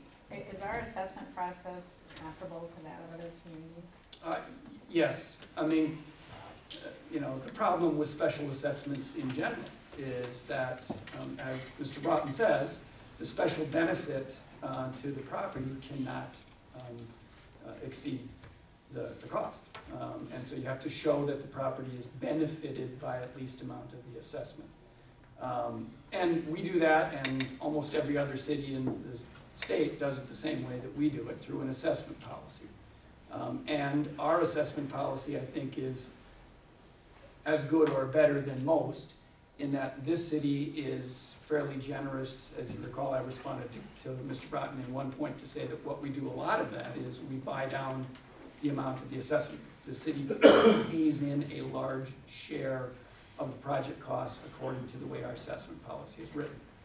That doesn't mean that we shouldn't revisit the assessment policy. It doesn't mean we shouldn't look at issues that it raises. And it doesn't mean that with regard to any individual piece of property, we don't need to look at whether or not, you know, the special benefit is equal to at least the cost of the assessment with regard to any individual property. But I'm not aware of any city in the state of Minnesota that assesses or does an appraisal on each particular parcel that would be assessed. As a practical matter, the cost of doing the special assessments in that matter would make it, as a practical matter, not a feasible method of financing public improvements. That answer? Bruce? So, Charlie? Okay. So I need to be clear here because we're deleting paragraph 3. So what I understand, and Kelsey, I think, was trying to explain this to me yesterday.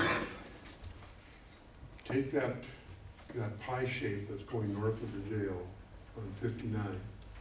So right now, that I think that's kind of that brown area. Is that right, John?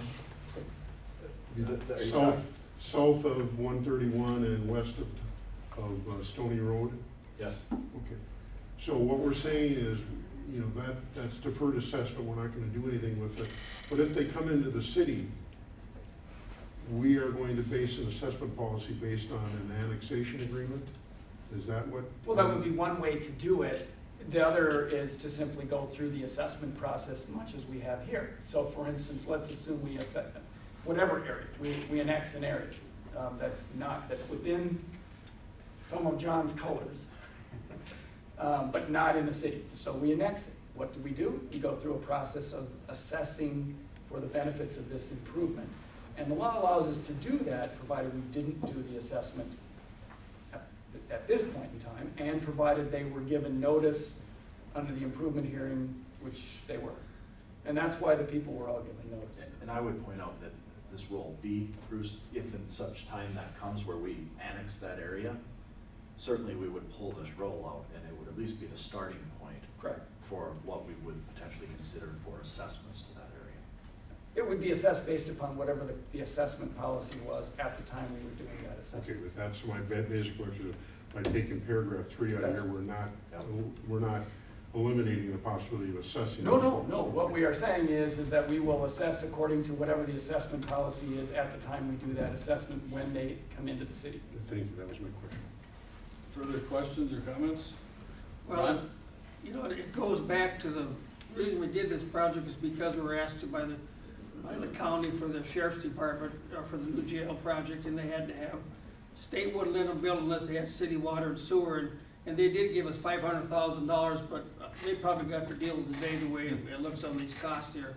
Because again, we're looking here, deferred assessments, unassessable assessments, and I don't know how many of these deals we can keep doing unless we've got a payback on the process here. And for us to wait for 15, 20, 30 years to try to retrieve some of these dollars, I just think it gets to be too long. So I'm just saying, we're probably gonna go ahead and approve this tonight, but for things coming on the road for annexations, I think we've got to be very cautious in how it's handled so that we can assess these costs back, because otherwise it does come back to everybody that lives in Detroit Lakes on their backs, because somebody's got to pay the bill, and that's who pays for it. And we just got to be cautious. But I think that Becker County, they got a deal in half on this.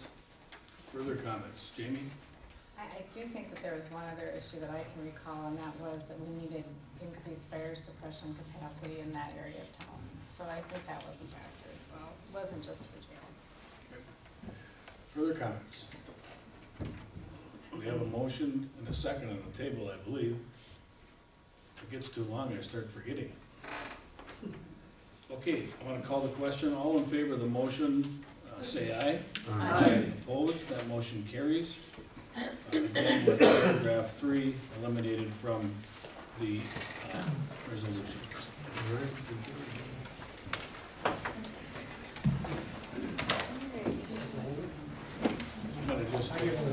Just stick around, we still got about an hour and a half left. Okay, so I'll call the meeting back to order, and I believe we're on public hearing D. So at this time, I'll call to order a public hearing to give consideration to the proposed assessments for Long Bridge Heights Phase 3. John Pratt. Thank you, Mayor. Half hour and I should be through this. So. Nobody threw anything. Very quickly, this is just a matter of formality of running through this real quick. Third phase of Long Bridge Heights, final phase of it.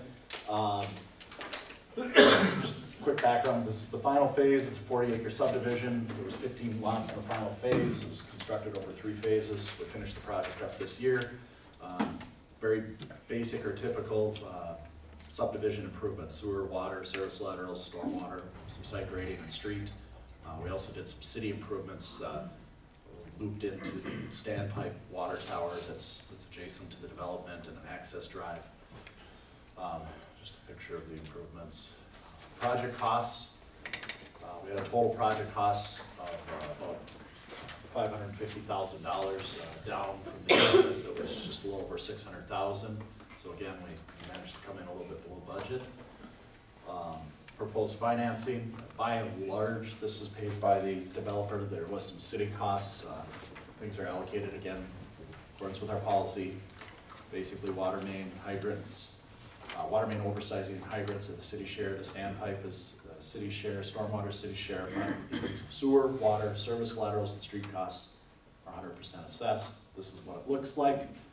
Out of the 550,000, the city picked up about 190, which may seem high, but most of that is attributed to one, stormwater, and then the standpipe was $94,000 worth of looping and other things. So in the end, about 357 was assessed to the developer, which is MSCC in this case, down about 40,000 from what was projected. Assessment in accordance with our policy. Here's what it looks like. I'm not going to run through it. The bottom line is typical assessment per lot, and I think this is worthwhile for the council to know. This is a sort of a benchmark of what to expect on assessments. I would suggest that this is on the low side. We got a very, very favorable bid when we took this. About $24,000 per lot for your typical subdivision. And the only nuance here is these lots are maybe a little smaller than average. Than say some in Timber Creek and things like that, and we had a very favorable bid. So, I see there's no one here for the public hearing, so I'll close the public hearing and entertain a motion for approval.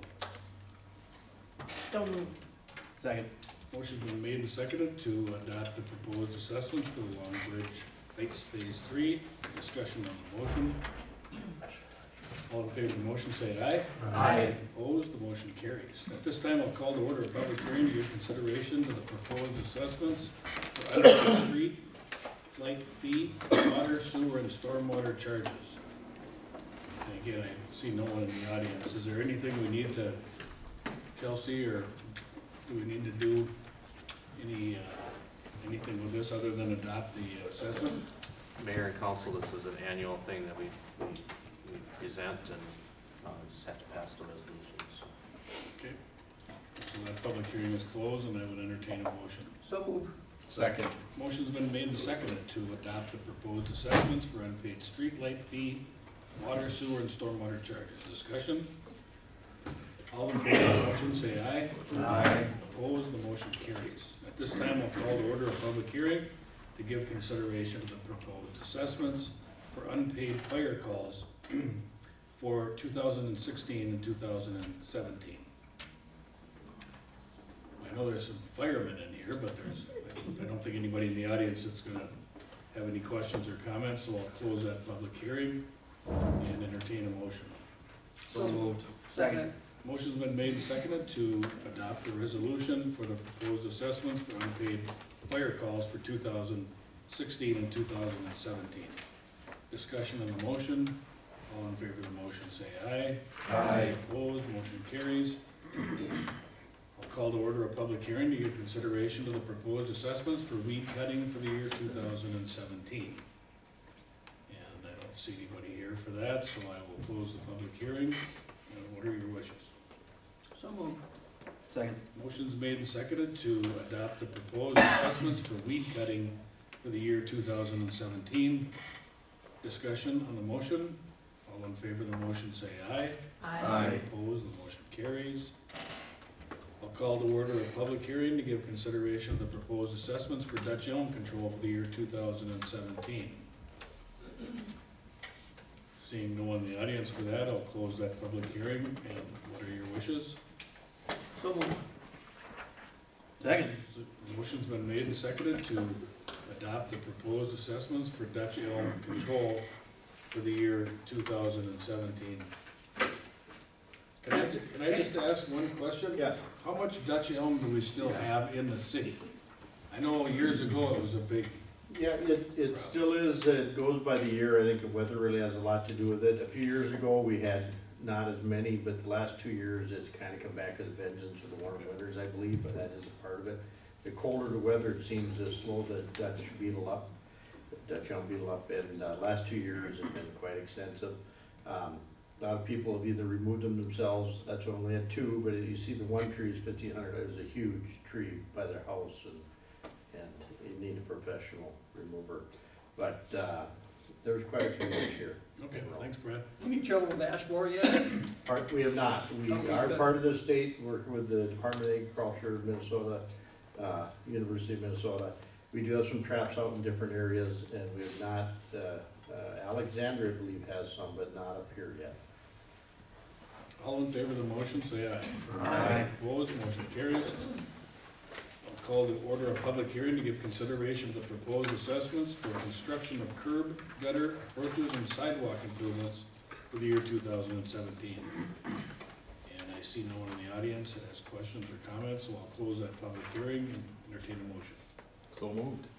Second. Motion's made and seconded to adopt a resolution adopting the assessment role for construction of curb gutter approaches and sidewalk for the year 2017. Discussion on the I have motion. a question, Your Honor. Yeah, Bruce. Brad, I think it was a couple of months ago, we had a gentleman, and I'm trying to think it was Oak Street or Johnson on Elizabeth. Elizabeth. Yeah. We had an issue there where he was concerned about us. Yeah, he What asked did we us, do? what we did, we worked with him, we did the removal for him and hauled the black dirt in that he raked out. He did not, it was a sidewalk to nowhere. Basically, he had a section in his yard and it didn't go beyond that. There is still sidewalk on the north side of the street, continuous all the way. So we did work with him and, he seeded that out. He's always made, the reason we put it on the roll is he followed the ordinance. He shoveled, he kept it free all winter, and we thought maybe he wanted it, but he didn't want it back. So, take care of it. So that sidewalk to nowhere didn't happen on my watch. It was before you were on board here, I'm sure, even before you were council. Did we have a motion? Yes, we did, didn't we? Yep. Bruce said, okay.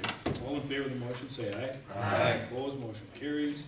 At this time, I'll call to order a public hearing to give consideration to the granting of off-sale 3.2 liquor license to Casey's Retail Company. I'll go through all the rest of it. There's no one in the audience for that, so I'll close that public hearing. Entertain a motion. So moved. Second. Motion is made and seconded to grant the off-sale 3.2 liquor license to Casey's General Store. Discussion on the motion. All in favor of the motion, say aye. Aye. Opposed, motion carries. And the last public hearing, I'll call to order a public hearing to give consideration to changing the liquor license fees for 2018. And maybe we should just have a brief explanation from either Jamie or Kelsey on what we're proposing here, if we could. These were budgeted increases during the budget process are roughly 3%, which we do every year. Okay. And there's no one in the audience, so that public hearing is closed, and I would entertain a motion for approval. So moved.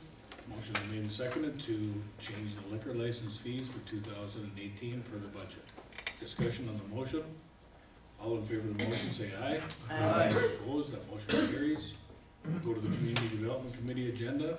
Ron? Okay, 5A is discussion regarding parking of recreational vehicles. The staff is gonna review our current regulations, and we are looking at maybe some things coming down the road, but for right now, it's just in discussion mode. Okay. Next item is 5B, consideration of the first reading of ordinance number 416, amending the city code 1004, building code relative to permit fees for decks and platforms, and I so move. Second. Motion's been made and seconded to give first reading to ordinance 416, amending our city code regarding permits and fees for decks and platforms.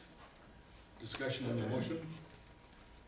Kelsey? Mayor and council, maybe just for those who are watching too, I just want to clarify. So in the past, we've issued building permits for things that were not necessarily covered by the building code, but the city still issued them for things like fences or driveways or platforms that weren't covered by the building code. And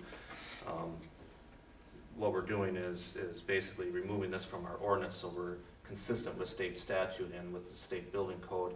However, it'll be replaced by a zoning permit, so there'll still be a zoning permit application and fee that you'll have to pay for.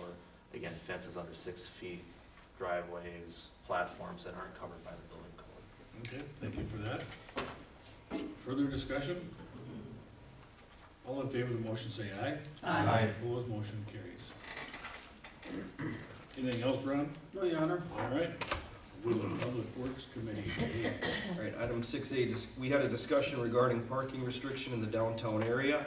I think Brad sent out an email today in regards to that. Yeah, Chairman, what I did send out, as we discussed in the committee yesterday, our long-term parking, we do have a number of apartments in that downtown, and the area I'm talking about is a 700 block, 800 block to 900 block from Highway 10 to Frazee, basically. And since you have limited parking there, and we confine no parking between 2 a.m. and 6 a.m. for the apartment dwellers, and we send it to all the business owners along the main street and a block off, basically, because the Markland, MMCDC Markland apartments are also included in that. And what we ask is that if they have long-term parking or overnight needs, we have designated certain areas, otherwise they would be towed or ticketed in those areas. And what I sent you is a copy of the letter and the map that we've been doing for years.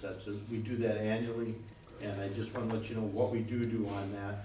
Our discussion also entails the parking on Washington Avenue and stuff too, but the letters I sent were mainly the long-term parking in those areas. And we will be setting up a public discussion in regards to this issue, so stay tuned for more information on this. Also, we're gonna take a look at the signage downtown to determine if changes are necessary, so item A was just for discussion. Item B, Mr. Pratt, you wanna give us an update on Randolph Road and Chris? Certainly, Mayor and members of the council, I think most of you are aware, We were fortunate enough as a city to be the recipients of $1.5 million of grant funds through the Minnesota Highway Freight Infrastructure Program, something to that effect, that's administered through MnDOT. That sort of sparked some conversation with MnDOT to get things rolling a little bit with the Randolph Road project, which is tied to the Chris Street signal modifications and the construction of a signal out at 54 and Highway 10. Looking at trying to maybe get those projects off the ground in 2019. So we're sort of heading towards preliminary design. We're going to get out and get some survey done so that we can start the design process and start to engage Burlington Northern on some discussions of right-of-way, because a lot of Randolph Road actually lies on railroad property, which that is not an easy feat to handle. So we're going to get rolling on that. Questions? Thanks, John. Item C is an update on Westlake Drive. You might as well stay standing. Chairman, is this Westlake Drive? Legion to 6. Legion to 6. Effectively just an update again. The county would like to get going with clarifying right-of-way concerns and getting temporary permanent easements that would be associated with the reconstruction of that segment of Westlake Drive and construction of the bike trail. Before they can really do that, we need to get through part of at least the 60% design, let's say, so we can identify the project footprint, what sort of easements we're going to need, and things like that. So just as an informational point, we will be going out and getting the survey for that. In the meantime, I'll be working on drafting the agreement, the cooperative agreement between the county and the city. I'm sure I'll have Charlie take a look at that, and Kelsey as well, so that we set the terms and conditions of what that will look like, and who's paying for what. And we're sort of moving down the path on that project, and I just want everybody to be aware of that. And the year that this might happen is what? Right now, we have a program for 2020, correct? Is that the summary, Kelsey? Yep. 2020. Thanks, John. And then we just continue on with the other segment of Westlake Drive. Yep. Westlake Drive from County Road 6 to the Pelican River. We held a public informational meeting, a very informal neighborhood type meeting here in the council chambers a few weeks ago. Talked to the property owners in that area about the concerns they've had with the sanitary sewer, the lack thereof in that area. Sort of ongoing issues there that are historical. The short version of the story is we laid out the options, we laid out the costs, and frankly, much to my surprise, there was fairly positive support for at least continuing the project development process, meaning they'd like to keep moving this ahead. They know the costs. Usually that's where this has sort of stalled in the past. So at this point, we will continue pursuing this, at some point bringing a formal engineering report to the council for review, and then we would have an assessment or a public hearing at some point. But the notion right now is to do these improvements next year, and we would need to do them by early to mid-summer, because that route's going to be a detour route from MnDOT in the latter half of the summer. So there was some discussion at Public Works yesterday, asking staff to talk to Becker County about potentially trying to put together some larger project that would include the full reconstruction of that roadway and trail and things like that.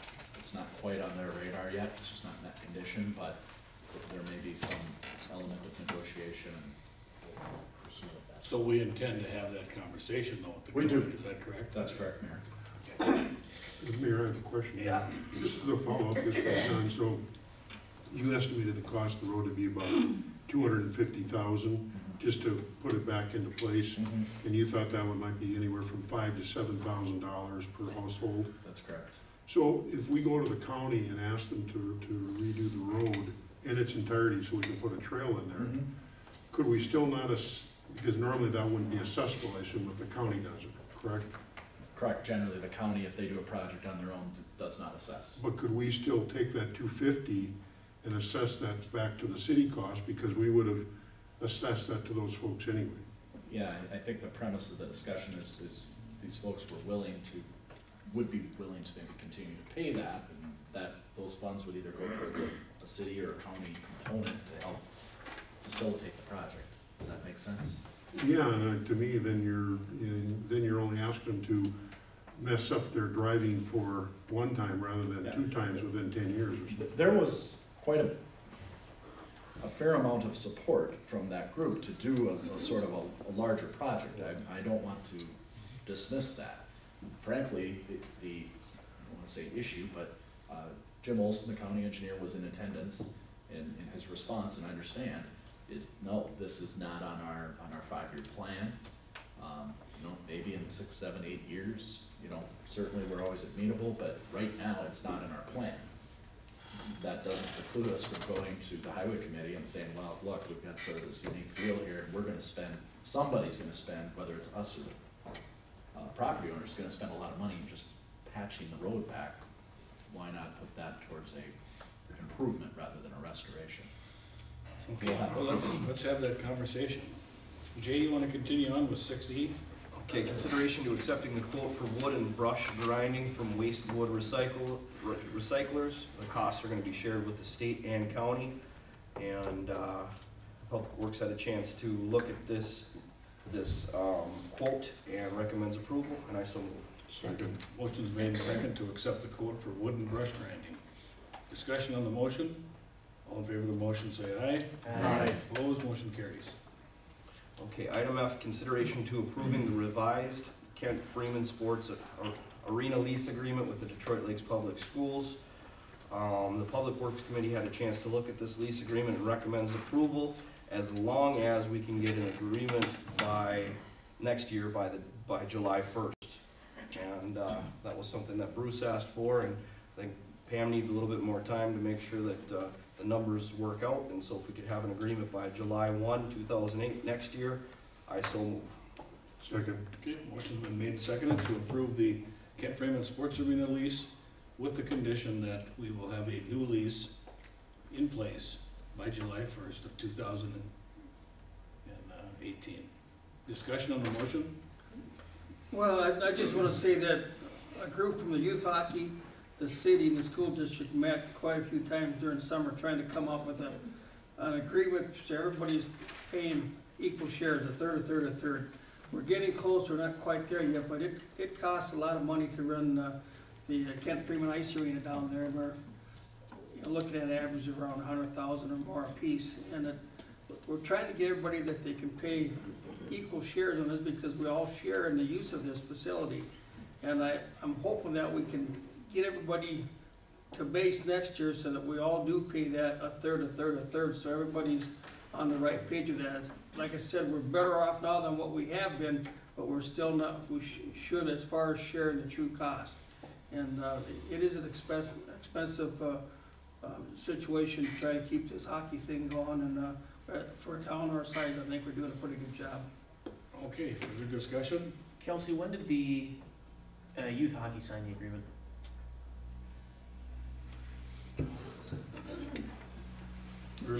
Earlier. Done. It was last month.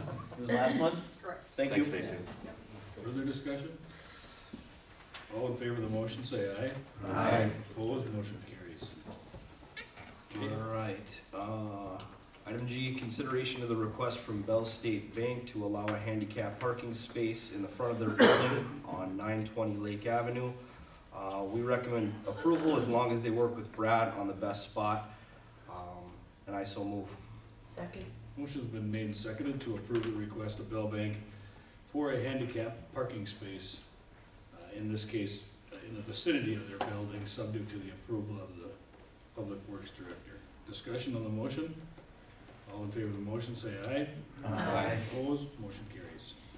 Item H, consideration to a resolution authorizing the preparation of a preliminary engineering report for street and utility improvements for Lake Forest 7th edition. The Public Works authorizes the preparation of this study and recommends approval, and I so move. Second. Motion's been made and seconded to authorize the preparation of a preliminary engineering report for street and utility improvements to Lake Forest 7th edition. Discussion on the motion. All in favor of the motion, say aye. Aye. Opposed, motion carries. And that should take care of that agenda, right, Jay? Yes, sir. So we'll go to the balance of the finance committee. Dan? Thank you, Your Honor. So, yeah, we've already covered item A. Item B is a resolution that would approve an inter-fund loan of $200,000 at 4% interest for Districts 26-2. This would take money from the permanent improvement fund to be paid back then through the tax increment financing. Finance committee, considered this and recommended approval, and I so move. Seconded. Motion's made and seconded to approve an interfund loan of $200,000 for TIF District 26-2. Discussion on the motion. All in favor of the motion, say aye. Aye. Aye. Opposed, motion carries. It's time to basically contract with a new insurance agent. Our contract is up. Those generally run for 3 years. We have received quotes. The low quote was from Schiller Insurance for the years 2018, 2019, 2020. And again, the Finance Committee recommends approval of this, and I so move. Seconded. Motion's made and seconded to accept the quote for insurance agent services of $3,000 per year from Schiller Insurance for 18, 19, and 20. Discussion on the motion. Probably should mention that we have the insurance for the League of Minnesota Cities, and we have to work through an agent here in our town, and that's why we put out these bids, and Schiller got the bid this time for $3,000. And also that the league pays the $3,000. Correct. Further discussion. All in favor of the motion, say aye. Aye. Opposed, motion carries. Item D, Your Honor, is we received a request from the Detroit Country Club, the golf course, to participate in their fundraising effort. They're trying to raise $1 million to make improvements out there. So they had asked us for $300,000. City staff sharpened up the pencils. We could come up with $100,000, and we want to put that towards cart paths that they need. They're in pretty rough shape out there. We anyway, that would come from the liquor fund, $70,000. The first for the first year. Now that I think finish off the cart paths over at the Pine to Palm portion of the golf course, $30,000 for a second. For the second year for the Lakeview course. So the Finance Committee looked at this. It was determined by city staff, Pam Slifka in particular, that the liquor fund could bear this cost, especially over the 2 years. So we recommended approval, and I so move. Second. Motion's been made and seconded to approve the funding request from the Detroit Country Club. And for the folks watching at home, if they may or may not know this, the Detroit Country Club is a city-owned facility, so we're actually investing some money into our own asset, and we're leveraging quite a bit of money from private donations, so. Yep. I think there's $700,000 on their way to raising the $1 million, so they shouldn't have any problem getting there. So. Further discussion. All in favor of the motion? I'm sorry, Bruce. Yes, lots of comment. Okay. And so first I better make sure I note that, because my wife's on the country club board, if I don't have a conflict here voting on it, but I also don't want the country club to get an impression I'm speaking against the country club. And I know Mr. Siemens brought this up several times. We do have a request in before the country club from the museum. We haven't made any action on the museum request, and we also are having a request coming from the Boys and Girls Club. So I would prefer that we throw all three of those into a discussion, whether you want to do it tonight or at another time, and decide how much we can afford to put forth maybe over the next 5 years to fund all three of those requests, which I think we can do. I mean, I'm always positive about what we've been able to do at the city to help out these special requests, but I'd hate to see us spend $100,000 in the country club, and then when the museum and the Boys and Girls Club come to us, we determine we don't have enough funds to help them out, because I think both of those are as important in my mind as the country club to the success of Detroit Lakes as a community. So I would just ask the council to either A, have that discussion tonight and let's come up with a number, or B, let's defer the the discussion on the request until we've had a chance to talk about it in full. Okay, Ron? I think we definitely should be looking at those, and we've had the Boys Club has come to see us, and they're still getting their plan kind of put together, they're doing some fundraising, so I know they will be coming and asking for a request, so until we get their request to see what's gonna be, and also with the museum, I know they're working too, and we've talked about doing in-kind service, you know, for the museum with parking lot and so forth, so I think until we get more information from both of those organizations, it'd be kind of tough to do on something tonight until we get some more facts to see what we work out. But I'm certainly open to helping both of those groups out and see what comes around on it. Can we refer this then to our table? Well, we can do whatever the majority of the council wants to do. We do have a motion and a second on the table. Yeah, I'm just suggesting, excuse me. I'm just suggesting if you don't want to have the discussion tonight, then yeah, let's defer the discussion.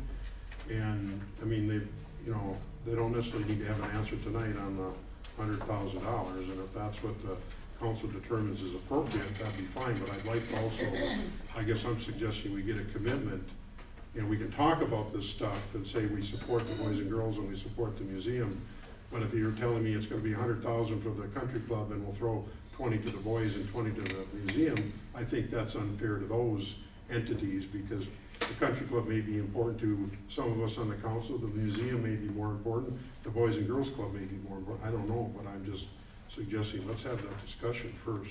Well, the other thing too, Bruce, there might be even more Yes. projects beyond what Yes. you cited, so. Yes. You know, I could argue probably both ways with your argument. Yeah, the community center's got a request in. So, the recommendation of the finance committee was to approve this. I'm not, I don't wanna put words in anybody's mouth, but,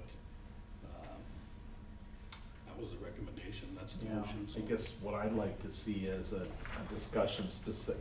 We keep having the discussion about the laundry list of projects that need to be done, and that needs to happen, but I think it would make a lot of sense to narrow at least some of, a discussion down to the Boys and Girls Club and the museum, because we know that those are coming and they have limited resources, but I'm thinking that we should put them on the agenda for the next finance committee meeting, but I'm thinking at this point, I'm gonna vote for the motion I made because I don't wanna delay this one, but I think we've set a goal for the other two entities, and I wanna see how we could meet here, either in terms of in-kind or cash contributions, so. Okay, further discussion. Pam, can you speak to where we're sitting financially? I think you made a comment that we have sufficient funds to be able to do this for the golf course, for the country club, but do you have any opinion on the other two projects? How we'd be sitting if we had specific requests right now? It depends on the size of the request. I mean, I can't really speak to that until we know what the requests are and what you guys are thinking. I would just point out that the museum has already formally made a request. They did that a year ago. They did, yes. Yes. So it's not coming, they've made a request. Well, they requested 300,000, the same as what the country club did, so. I thought it was 500,000. It's 500. Okay. 500, yeah. So, if you wanna knock that down by a third, I think they'd accept that. I'm sure they would. They just knock this one down by a third, they'd knock theirs down by a third, they'd take that. Dan, you have further? I was just gonna say that, there is no rush on this.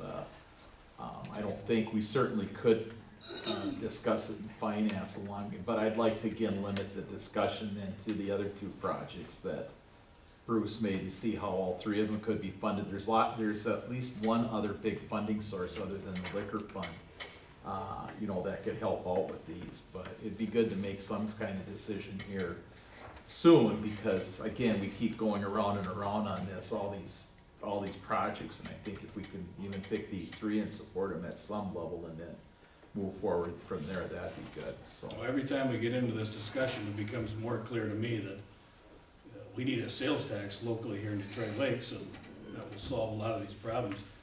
you know, I don't know how we're gonna keep patching, you know, some money out of the liquor store for all these various projects. It's just not gonna be enough money, so. Ron? I think we're gonna do this and look at it, you know, in a good look at it. I think we need to maybe do something in January, February to get all these people with their requests. And there might be other people out there with requests too, after seeing this on TV tonight, they're looking for a project. And, you know where it's gonna come from. But remember, we also have our bag of requests, and we're trying to figure out how to fund that. And so I think we've got a lot of requested funds. I would say we're gonna hold off on this tonight. Let's wait until we get into January, February, and get all these people together and just see what their requests are. I keep hearing that the Boys Club has raised a lot of money, and I don't know where the museum is, but I just think rather than rush it and have it with Christmas and everything, I think we should do it when we have more information. We can really make a really good decision on it. And then the big thing is, yes, how is this gonna be paid? And like the mayor said, it looks like if we had a sales tax, it could help a lot of these projects out. And I wish we had that to help some of these specific requests that we have. The only concern I have about delaying this is we've had a number of meetings with the country club. It's had its chance to be vetted through the council, and so now we come back and we say, no, we're gonna tie something after this, so. I'm gonna call the motion, and if it doesn't pass, it doesn't pass, and we'll go back to the drawing board, and if it does pass, I think still have to go back to the drawing board. Bruce? Well, okay, so if you're gonna vote on it tonight, and just so I'm clear, the country club people, I'm not against funding the country club, but I can't vote on it tonight, and I guess I gotta be a little fair to the museum folks when you say we haven't vetted these. They came to us over a year ago with a request. We've offered to take people over council people over to the museum to show what's going on there. So the fact that it hasn't gone to the finance committee is not the museum's fault, that's our fault. So I think we're holding them to a higher standard than we're holding the country club. If you want to do the same procedure, let's all go over to the museum, let's see what their needs are, let's find out why their roof is leaking and stuff is being damaged. They're gonna be providing an exhibit for the ice cutting. They've provided exhibits for a number of organizations around the community when they have a special event. So I'm arguing that the museum is important, and if the argument is we can't talk about that now because we haven't vetted it, then let's vet it and get moving on it. But to vote on $100,000 and then we're gonna come back and say we'll throw 20 to the museum, I can't go along with that. So I'm gonna vote no on this motion. Okay. Madeline? I'd like to just make a comment about that. I don't think we're by any means saying that we're not going to consider the museum. We have, and we told them that we would do that, but they needed to come with a plan and show us what the plan is. There's been at least 3 different plans put forward, but nobody's come to the city yet to say, okay, here's what we're actually going to do. The country club has gone out, has raised their money, has designated all the things that they're doing with this money and how they're trying to leverage this money. I'm sure the museum has done the same thing. I know the Boys and Girls Club has been out raising. I understand that they're hopeful they'll have the total amount raised by December. Not that they won't be coming to us to ask for anything in kind or whatever we can do. But I don't think we're saying here that if we vote for this, that we're closing the door on the museum by any stretch of the imagination. We talked at Finance Committee this afternoon about this very thing. And we talked about what other sources would we have when the museum comes and what can we do for them. And largely, a lot of it revolves around, can we do parking lots when it's time, because we can take that from the food and beverage tax, and that gives us a good viable source to do that. We can't do a parking lot for the country club, they don't need a parking lot. But the museum, that would be one source of good income that we could use for the museum. So I don't think a vote tonight in favor of the country club does anything to shut the door on any of the other people that want to come and bring their project to us. And Madam, I understand what you're saying, but my point is and I'm not objecting to the country club, just like you're not objecting to the museum. My point is we're voting for 100,000 right now, and so if the museum comes with a request and we only say 20,000, then I have an issue with that because we're saying, oh, we don't have enough money. I might suggest you say, okay, well, we got 300,000 we can do over 5 years. How do we divvy that up, you know, between the 3 projects or whatever projects we determine? That's my point. It's not against the country club. It's not against the number. It's against making sure that the other 2 are treated fairly in my mind. And I understand that, Bruce. I don't think we're saying that if we voted for 70,000 this year and 30,000 next year for the country club, that if the museum comes in 2 months when they have their plan together, that we can't look at it and say, here's what we can do. We can do 30,000 this year, 30,000 the next year, 30,000 the year after that. I'm not saying that we can't. We're not saying that we can't. Can we vote on that tonight? Can we vote on that tonight? Just when I thought we were on the home stretch. I know Ron's got a comment. Well, the comment I have is that this is the Becker County Museum, and they were looking at all the cities in Becker County and everybody in the entire county, not just in the city of Detroit Lakes for fundraising, but they have really never come back, the board of the museum. We've looked at 2 or 3 different plans with Jerry Schutz when they were doing architectural drawing, and we never had a real completion date on that. So I don't know if we've really, they've had a lot of wish lists, but they really haven't got it narrowed down to what we want. So I tell we can get that, but I'd like to know what these other cities in Becker County have given toward this too, as far as trying to help out on this. Because I know that we had a match out there of some kind, and I don't know how close they're coming to that match. Okay. Dan? Bring it back to, I don't know if it was Jay who said, how much money do we have in the kitty? If we've got 70,000 for cart paths this year and only 30,000 next year, where are we sitting with dollars? Because if we've got 70,000 this year, 30,000 next year, I guess I haven't been in the discussions in the finance committee, so it's a little bit. It was a matter of need to do the Pine to Palm course. They need 70, and they need 30 to do the Lakeview. So, and they're going to do Lakeview a year down the road. So it's a matter of their construction timing more than we don't have it or they don't use it. We're just hooking up we're hooking up the amount with when they're doing the construction. Okay, we could be here for quite a long time, and we already have, so I'm gonna call the question. All in favor of the motion, say aye. Aye. Opposed? Aye. Oh, we better do Oh, now you're opposed? I made the motion as no, I'll tell you later. They're perfectly consistent. No. Okay, so that the is vote. not consistent in the least. No, I'm confused. You The make motion the was to motion and then approve you the vote request, against right? it. Other people have Yes. done it before. Okay, so I'll Bruce? talk. No. No? I'm just laughing. Yeah, not because of the request, No, I because of know, the process. But that's your vote, you know. Because of the process. Barb? Jay? Yes. Yes. Ron is yes. Yes. Matt? Jamie? Yes. Who's next over there? Dan? No. Yes. Ellen? Yeah, no. Okay, so it passes 5-4, wow, okay. Question, in order, is this one where you need 6 votes? You knew we were gonna ask that question, didn't you? Yeah, it is. Yeah, I think it It is. doesn't pass. So I guess my hope would be that we do follow through and have this discussion at the next finance committee meeting, and beyond that if necessary. So, thank you. Go ahead, Jay. Mayor, excuse me, do we bring this up at a full council meeting so we can all participate rather than just at a finance committee? Might be more successful that way. Just throwing it out, just asking. Kelsey? Mayor, Council, maybe I should have suggested this 10 minutes ago, but I've had some discussions, I mean, with the museum and Boys and Girls Club. I expect there's probably going to be a formal request, actually within probably the next month or two. I can certainly reach out to them, try to flush out what that is going to be. We talked a little bit at finance committee meeting.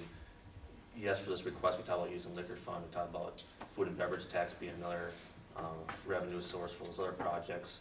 Why don't we go out and reach out to both those entities find out what their ask is, and Pam and I can work on how we're gonna fund, at least come with some recommendation to the finance committee for discussion. Thank you, that's all I'm looking for. Go ahead, Jay. We're actually, Mr. Winter. Oh, I'm sorry. I've got one more item. We got, the city, was looking at a pretty hefty increase in insurance rates, from the carrier we had last year. And so city staff, put together a request for proposal process and, managed to, get a pretty good deal on insurance. If you wanna go into detail on it, Kelsey, you can, but it really is a good deal. Staff worked hard, we're in good shape for next year. So that's all I have. We don't need to. Did you have something on those One more, yes, thank you. All right, so, we have to do some, transferring of funds, a little out of the ordinary.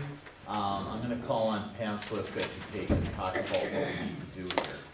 Okay, when we do the city budget, we often put transfers in the budget, and so I like to get approval of those transfers when they're first-time transfers, and also one-time transfers that are out of the ordinary. So we're asking for approval of the following transfer of funds for 2017, and I will explain each one. We'd like to transfer $5,000 from the stormwater fund to the general fund. This was in the budget, and it is to help cover the wages of the new code compliance officer. And that was discussed at budget time, and there were no objections at that point in time. The second transfer is from the general fund to the library capital fund. This is to cover the cost of the HVAC replacement. The library capital fund has $30,000 or $40,000 in it currently. I believe it's 30. We've gone out and gotten some bids to replace the HVAC equipment. They've come in under what we originally expected. If we transfer the $25,000, we'll have enough to pay for that whole HVAC and control replacement this year. And this has been on our radar for at least 5 or 6 years. The third transfer is a transfer from the food and beverage tax fund to the general fund. If you recall, in 2014 or 2015, we did a loan to DMRA to help them with their parking lot. The food and beverage tax fund did not have a sufficient amount of money to do that, so the general fund loaned them $300,000, and we are repaying that at the level of $50,000 per year. 2015 was year 1, and so this will be year 3 of that payback, that 6-year payback. And then the last item is a transfer from the general fund to the sports arena equipment fund of $30,000. If you recall, in 2015, our actual operating expenditures at the arena were under budget by about $30,000. There was discussion at that time, at the end of the year, that we should probably transfer some money into the capital fund based on that performance on the operating expenditures. There have been a couple of discussions since then about the same thing. We are about to enter into some more discussions with the youth hockey and with the school district about the how to pay for the arena expenses. So we felt it was the right time to suggest making that transfer of $30,000 to the arena equipment fund. And the arena equipment fund does have some pretty large expenditures coming up down the pike. Okay, thank you. Anyway, so it's getting late here. So anyway, the finance committee did review this, and we recommend approval of the transfers, and I so move. Second. Motion's been made and seconded to modify the 2017 budget for the 4 transfers outlined by Pam. Discussion on the motion. All in favor? Well, I just want to say, we've got these transfers, but I'm just going back to this last thing with the golf course. We give $100,000 to the hockey program. Plus we have equipment fees down there. So it's not that we're not supporting athletic events compared to what the museum and the boys, I think we're talking apples and onions here. We're talking two different things for long time established events here in town. And I think we put the golf course in with the Detroit Mountain and over at the CCC, you know, those are things that you fund as needed on it. But I just think we're looking at these things just two different ways when we get these outside requests. And looking at these transfers and, I don't know, it's just, it takes money to make all this stuff go into town. Okay. Further discussion? All in favor of the motion, say aye. Aye. Opposed, motion carries. Okay, that is it, Your Honor, for Okay. finance. Matt, we'll go to the Public Safety Committee, please. Public safety, believe it or not, we only have one item on the agenda for tonight. Consider approving a burn agreement between the DLFD and Mr. Golding for training exercise at 11410 Dakota Beach Road. Dumbing that down, the fire department is looking to have a big bonfire. Chief Flynn, any updates or anything else you can report on that? We're just waiting on the weather report for tomorrow for the wind directions, and otherwise everything's a go. Perfect, thank you. Approval. We discussed this and recommend approval. Second. Motion's been made and seconded to approve the burn agreement between our fire department and Dinah Golding. Discussion on the motion? All in favor of the motion, say aye. Aye. Opposed, motion carries. Okay, we'll go to the liquor gambling control. Jamie? Item 9A is discussion regarding special intoxicating liquor licenses for any establishment selling and or serving alcohol for events at city-owned properties, including the Pavilion, DLCCC, Kent Freeman Arena, and others. Kelsey, I'll call on you to explain that quickly. When we were reviewing our liquor ordinances, we realized that we were allowing basically liquor license holders who have a catering permit to serve alcohol at those city facilities. And that's, I guess, okay in a state statute context, but city ordinance specifically states that for alcohol to be served in most city facilities, they need to have a special liquor license. So we want to clarify that when we sent out the renewals, that if they're going to be serving alcohol at those city-owned facilities, they need to get a special liquor license. It can't just fall underneath their catering permit. So that's another, it's basically $145 per event fee. The committee recommends approval, and I so move. Second. Motion's made and seconded to modify our special intoxicating liquor license policy, I guess, regarding the city-owned facility. Discussion on the motion. All in favor of the motion, say aye. Aye. Opposed, motion carries. Item B is consideration to the request from the United Way of Becker County for a 2018 contribution. The committee recommends approval of a $400 donation, and I so move.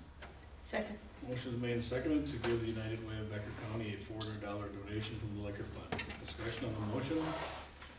All in favor of the motion, say aye. Aye. Opposed, motion carries.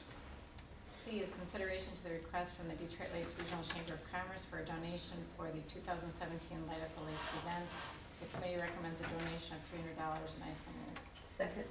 Motion is made and seconded to donate $300 from the liquor fund to the Detroit Lakes Regional Chamber of Commerce for the Light Up the Lakes event. Discussion on the motion. All in favor of the motion, say aye. Aye. Opposed, motion carries.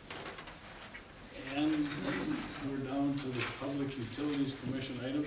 I'll probably have Madeline do the motions, but Vernell, will you just address these 5 different items on the Public Utilities agenda for us? Yes, Mr. Mayor. Okay. Thank you. If it's all right, item A is actually just an adjustment to the electric rate. We're not having an electric rate increase for 2018, but this is a rate we need to publish. And this is for people that would install generation behind the meter and sell electricity back to us. Again, it will be a rate of 2.33 cents per kilowatt hour for 2018, and it's called the PURPA rate. And we request approval of that. So Madeline, will you so move? I so move. Okay. Motion's been made and seconded to adopt the 2018 electric rates and utility fees. Discussion on the motion. All in favor of the motion, say aye. Aye. Opposed, motion carries. And then B, Vernell? Yes, item B is adjusting the 2018 water and wastewater rates. The Public Utilities Commission reviewed this and recommended approval by the City Council tonight. The water rates recommendation is 10% increase on both the service charge and the commodity charge. The average residential customer will see a $1.90 increase. And the wastewater fees are somewhat complicated, but they're exactly as I laid out last spring. The proposed rate increases for the debt service requirements for the new wastewater treatment facility. So if there's any specific questions about what those rates look like, they are in your handout. They are somewhat complex. The average residential customer will see about a $5.15 increase. This should be the last rate increase for the residential customer class for the next few years. And the non-residential class will see an increase as proposed for 2018 and 2019. And we're going to wait and see what the final project all-in costs are for an adjustment in 2020 for the non-residential customer class. And we had a much more detailed discussion regarding these rate increases sometime this spring, did we not? We did, yes. I remember I did a presentation, outlined how they would look in our method for phasing them in. Madeline? I move we adopt the 2018 water and wastewater rates. Second it. Motion's made and seconded to adopt the 2018 water and wastewater rates. Discussion on the motion. All in favor of the motion, say aye. Aye. Opposed? The motion carries. Next, go on. Next item is consideration to a resolution accepting a bid from Rice Lake Construction for the construction of the wastewater treatment facility in Old Colin, Vernell. Yes, on October 17th, we opened bids for our wastewater treatment facility. We had 3 bids, Rice Lake Construction, PKG Contracting, and Gritter Construction. Gritter was high at almost $42 million. Rice Lake Construction was low bid at $28,654,200. There is a recommendation from SCH to award the bid to Rice Lake Construction. And for your information, the engineer's estimate for the contract was $31,096,666, so we get a very favorable bid. Okay. And I move that we accept that bid for Rice Lake Construction. Motion's been made and seconded to accept the bid from Rice Lake Construction for the construction of the new wastewater treatment facility. Discussion on the motion. All in favor of the motion say aye. Aye. Opposed? The motion carries.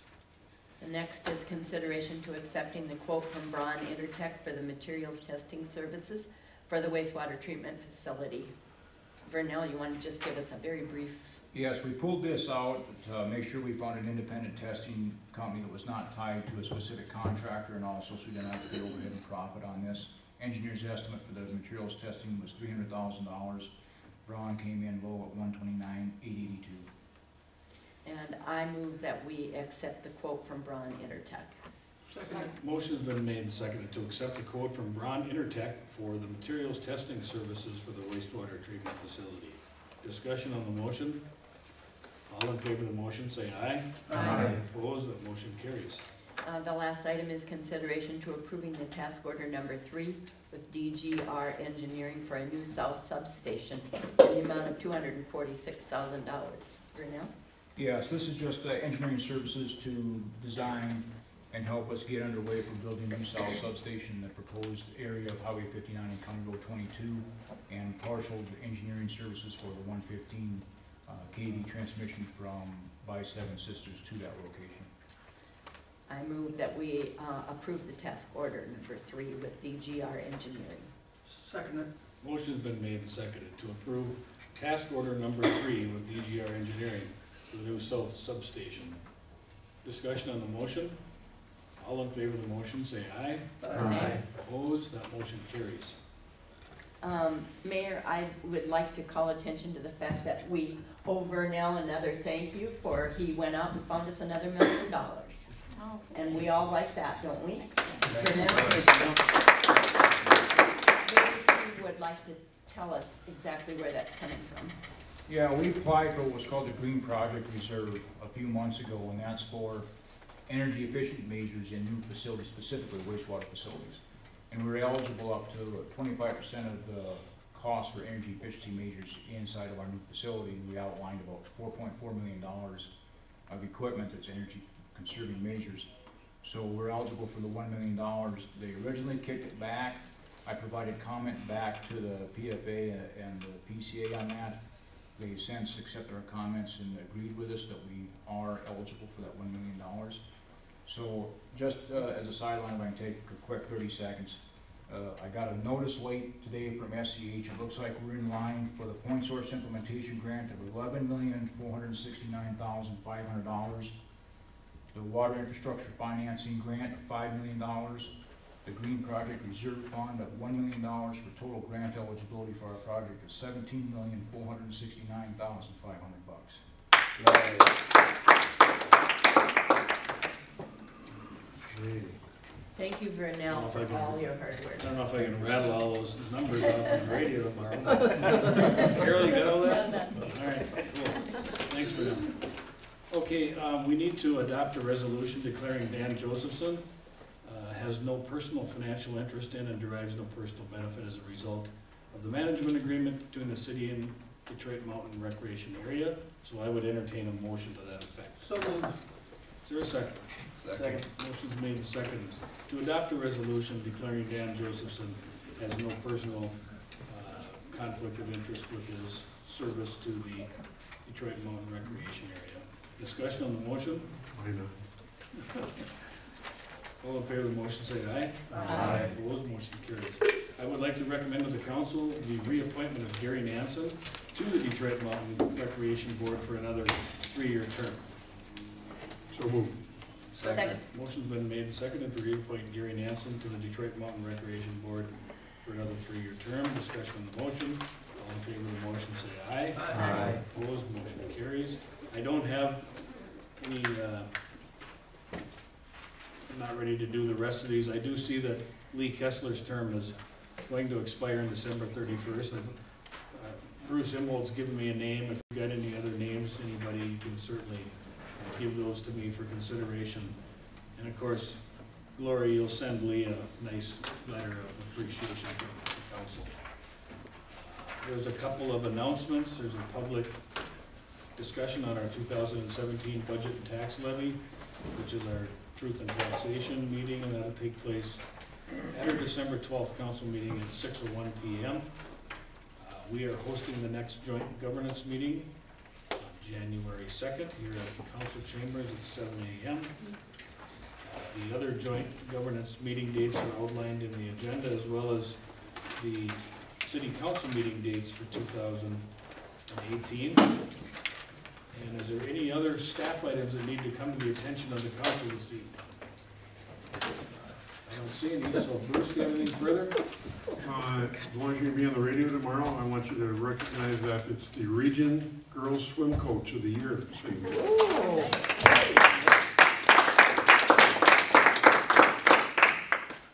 Do that, thank you. Barb? No, sir. None, Your Honor. Nothing, Your Honor. Seriously, we're gonna get out of here? Something's gotta come out. One comment. Okay. Congratulations to the liquor store for the great audit report that came out of the state. Dan? Nothing. Madeline? Nothing. Dan? Nothing further, Your Honor. The business of this council has come to a conclusion and the meeting is adjourned.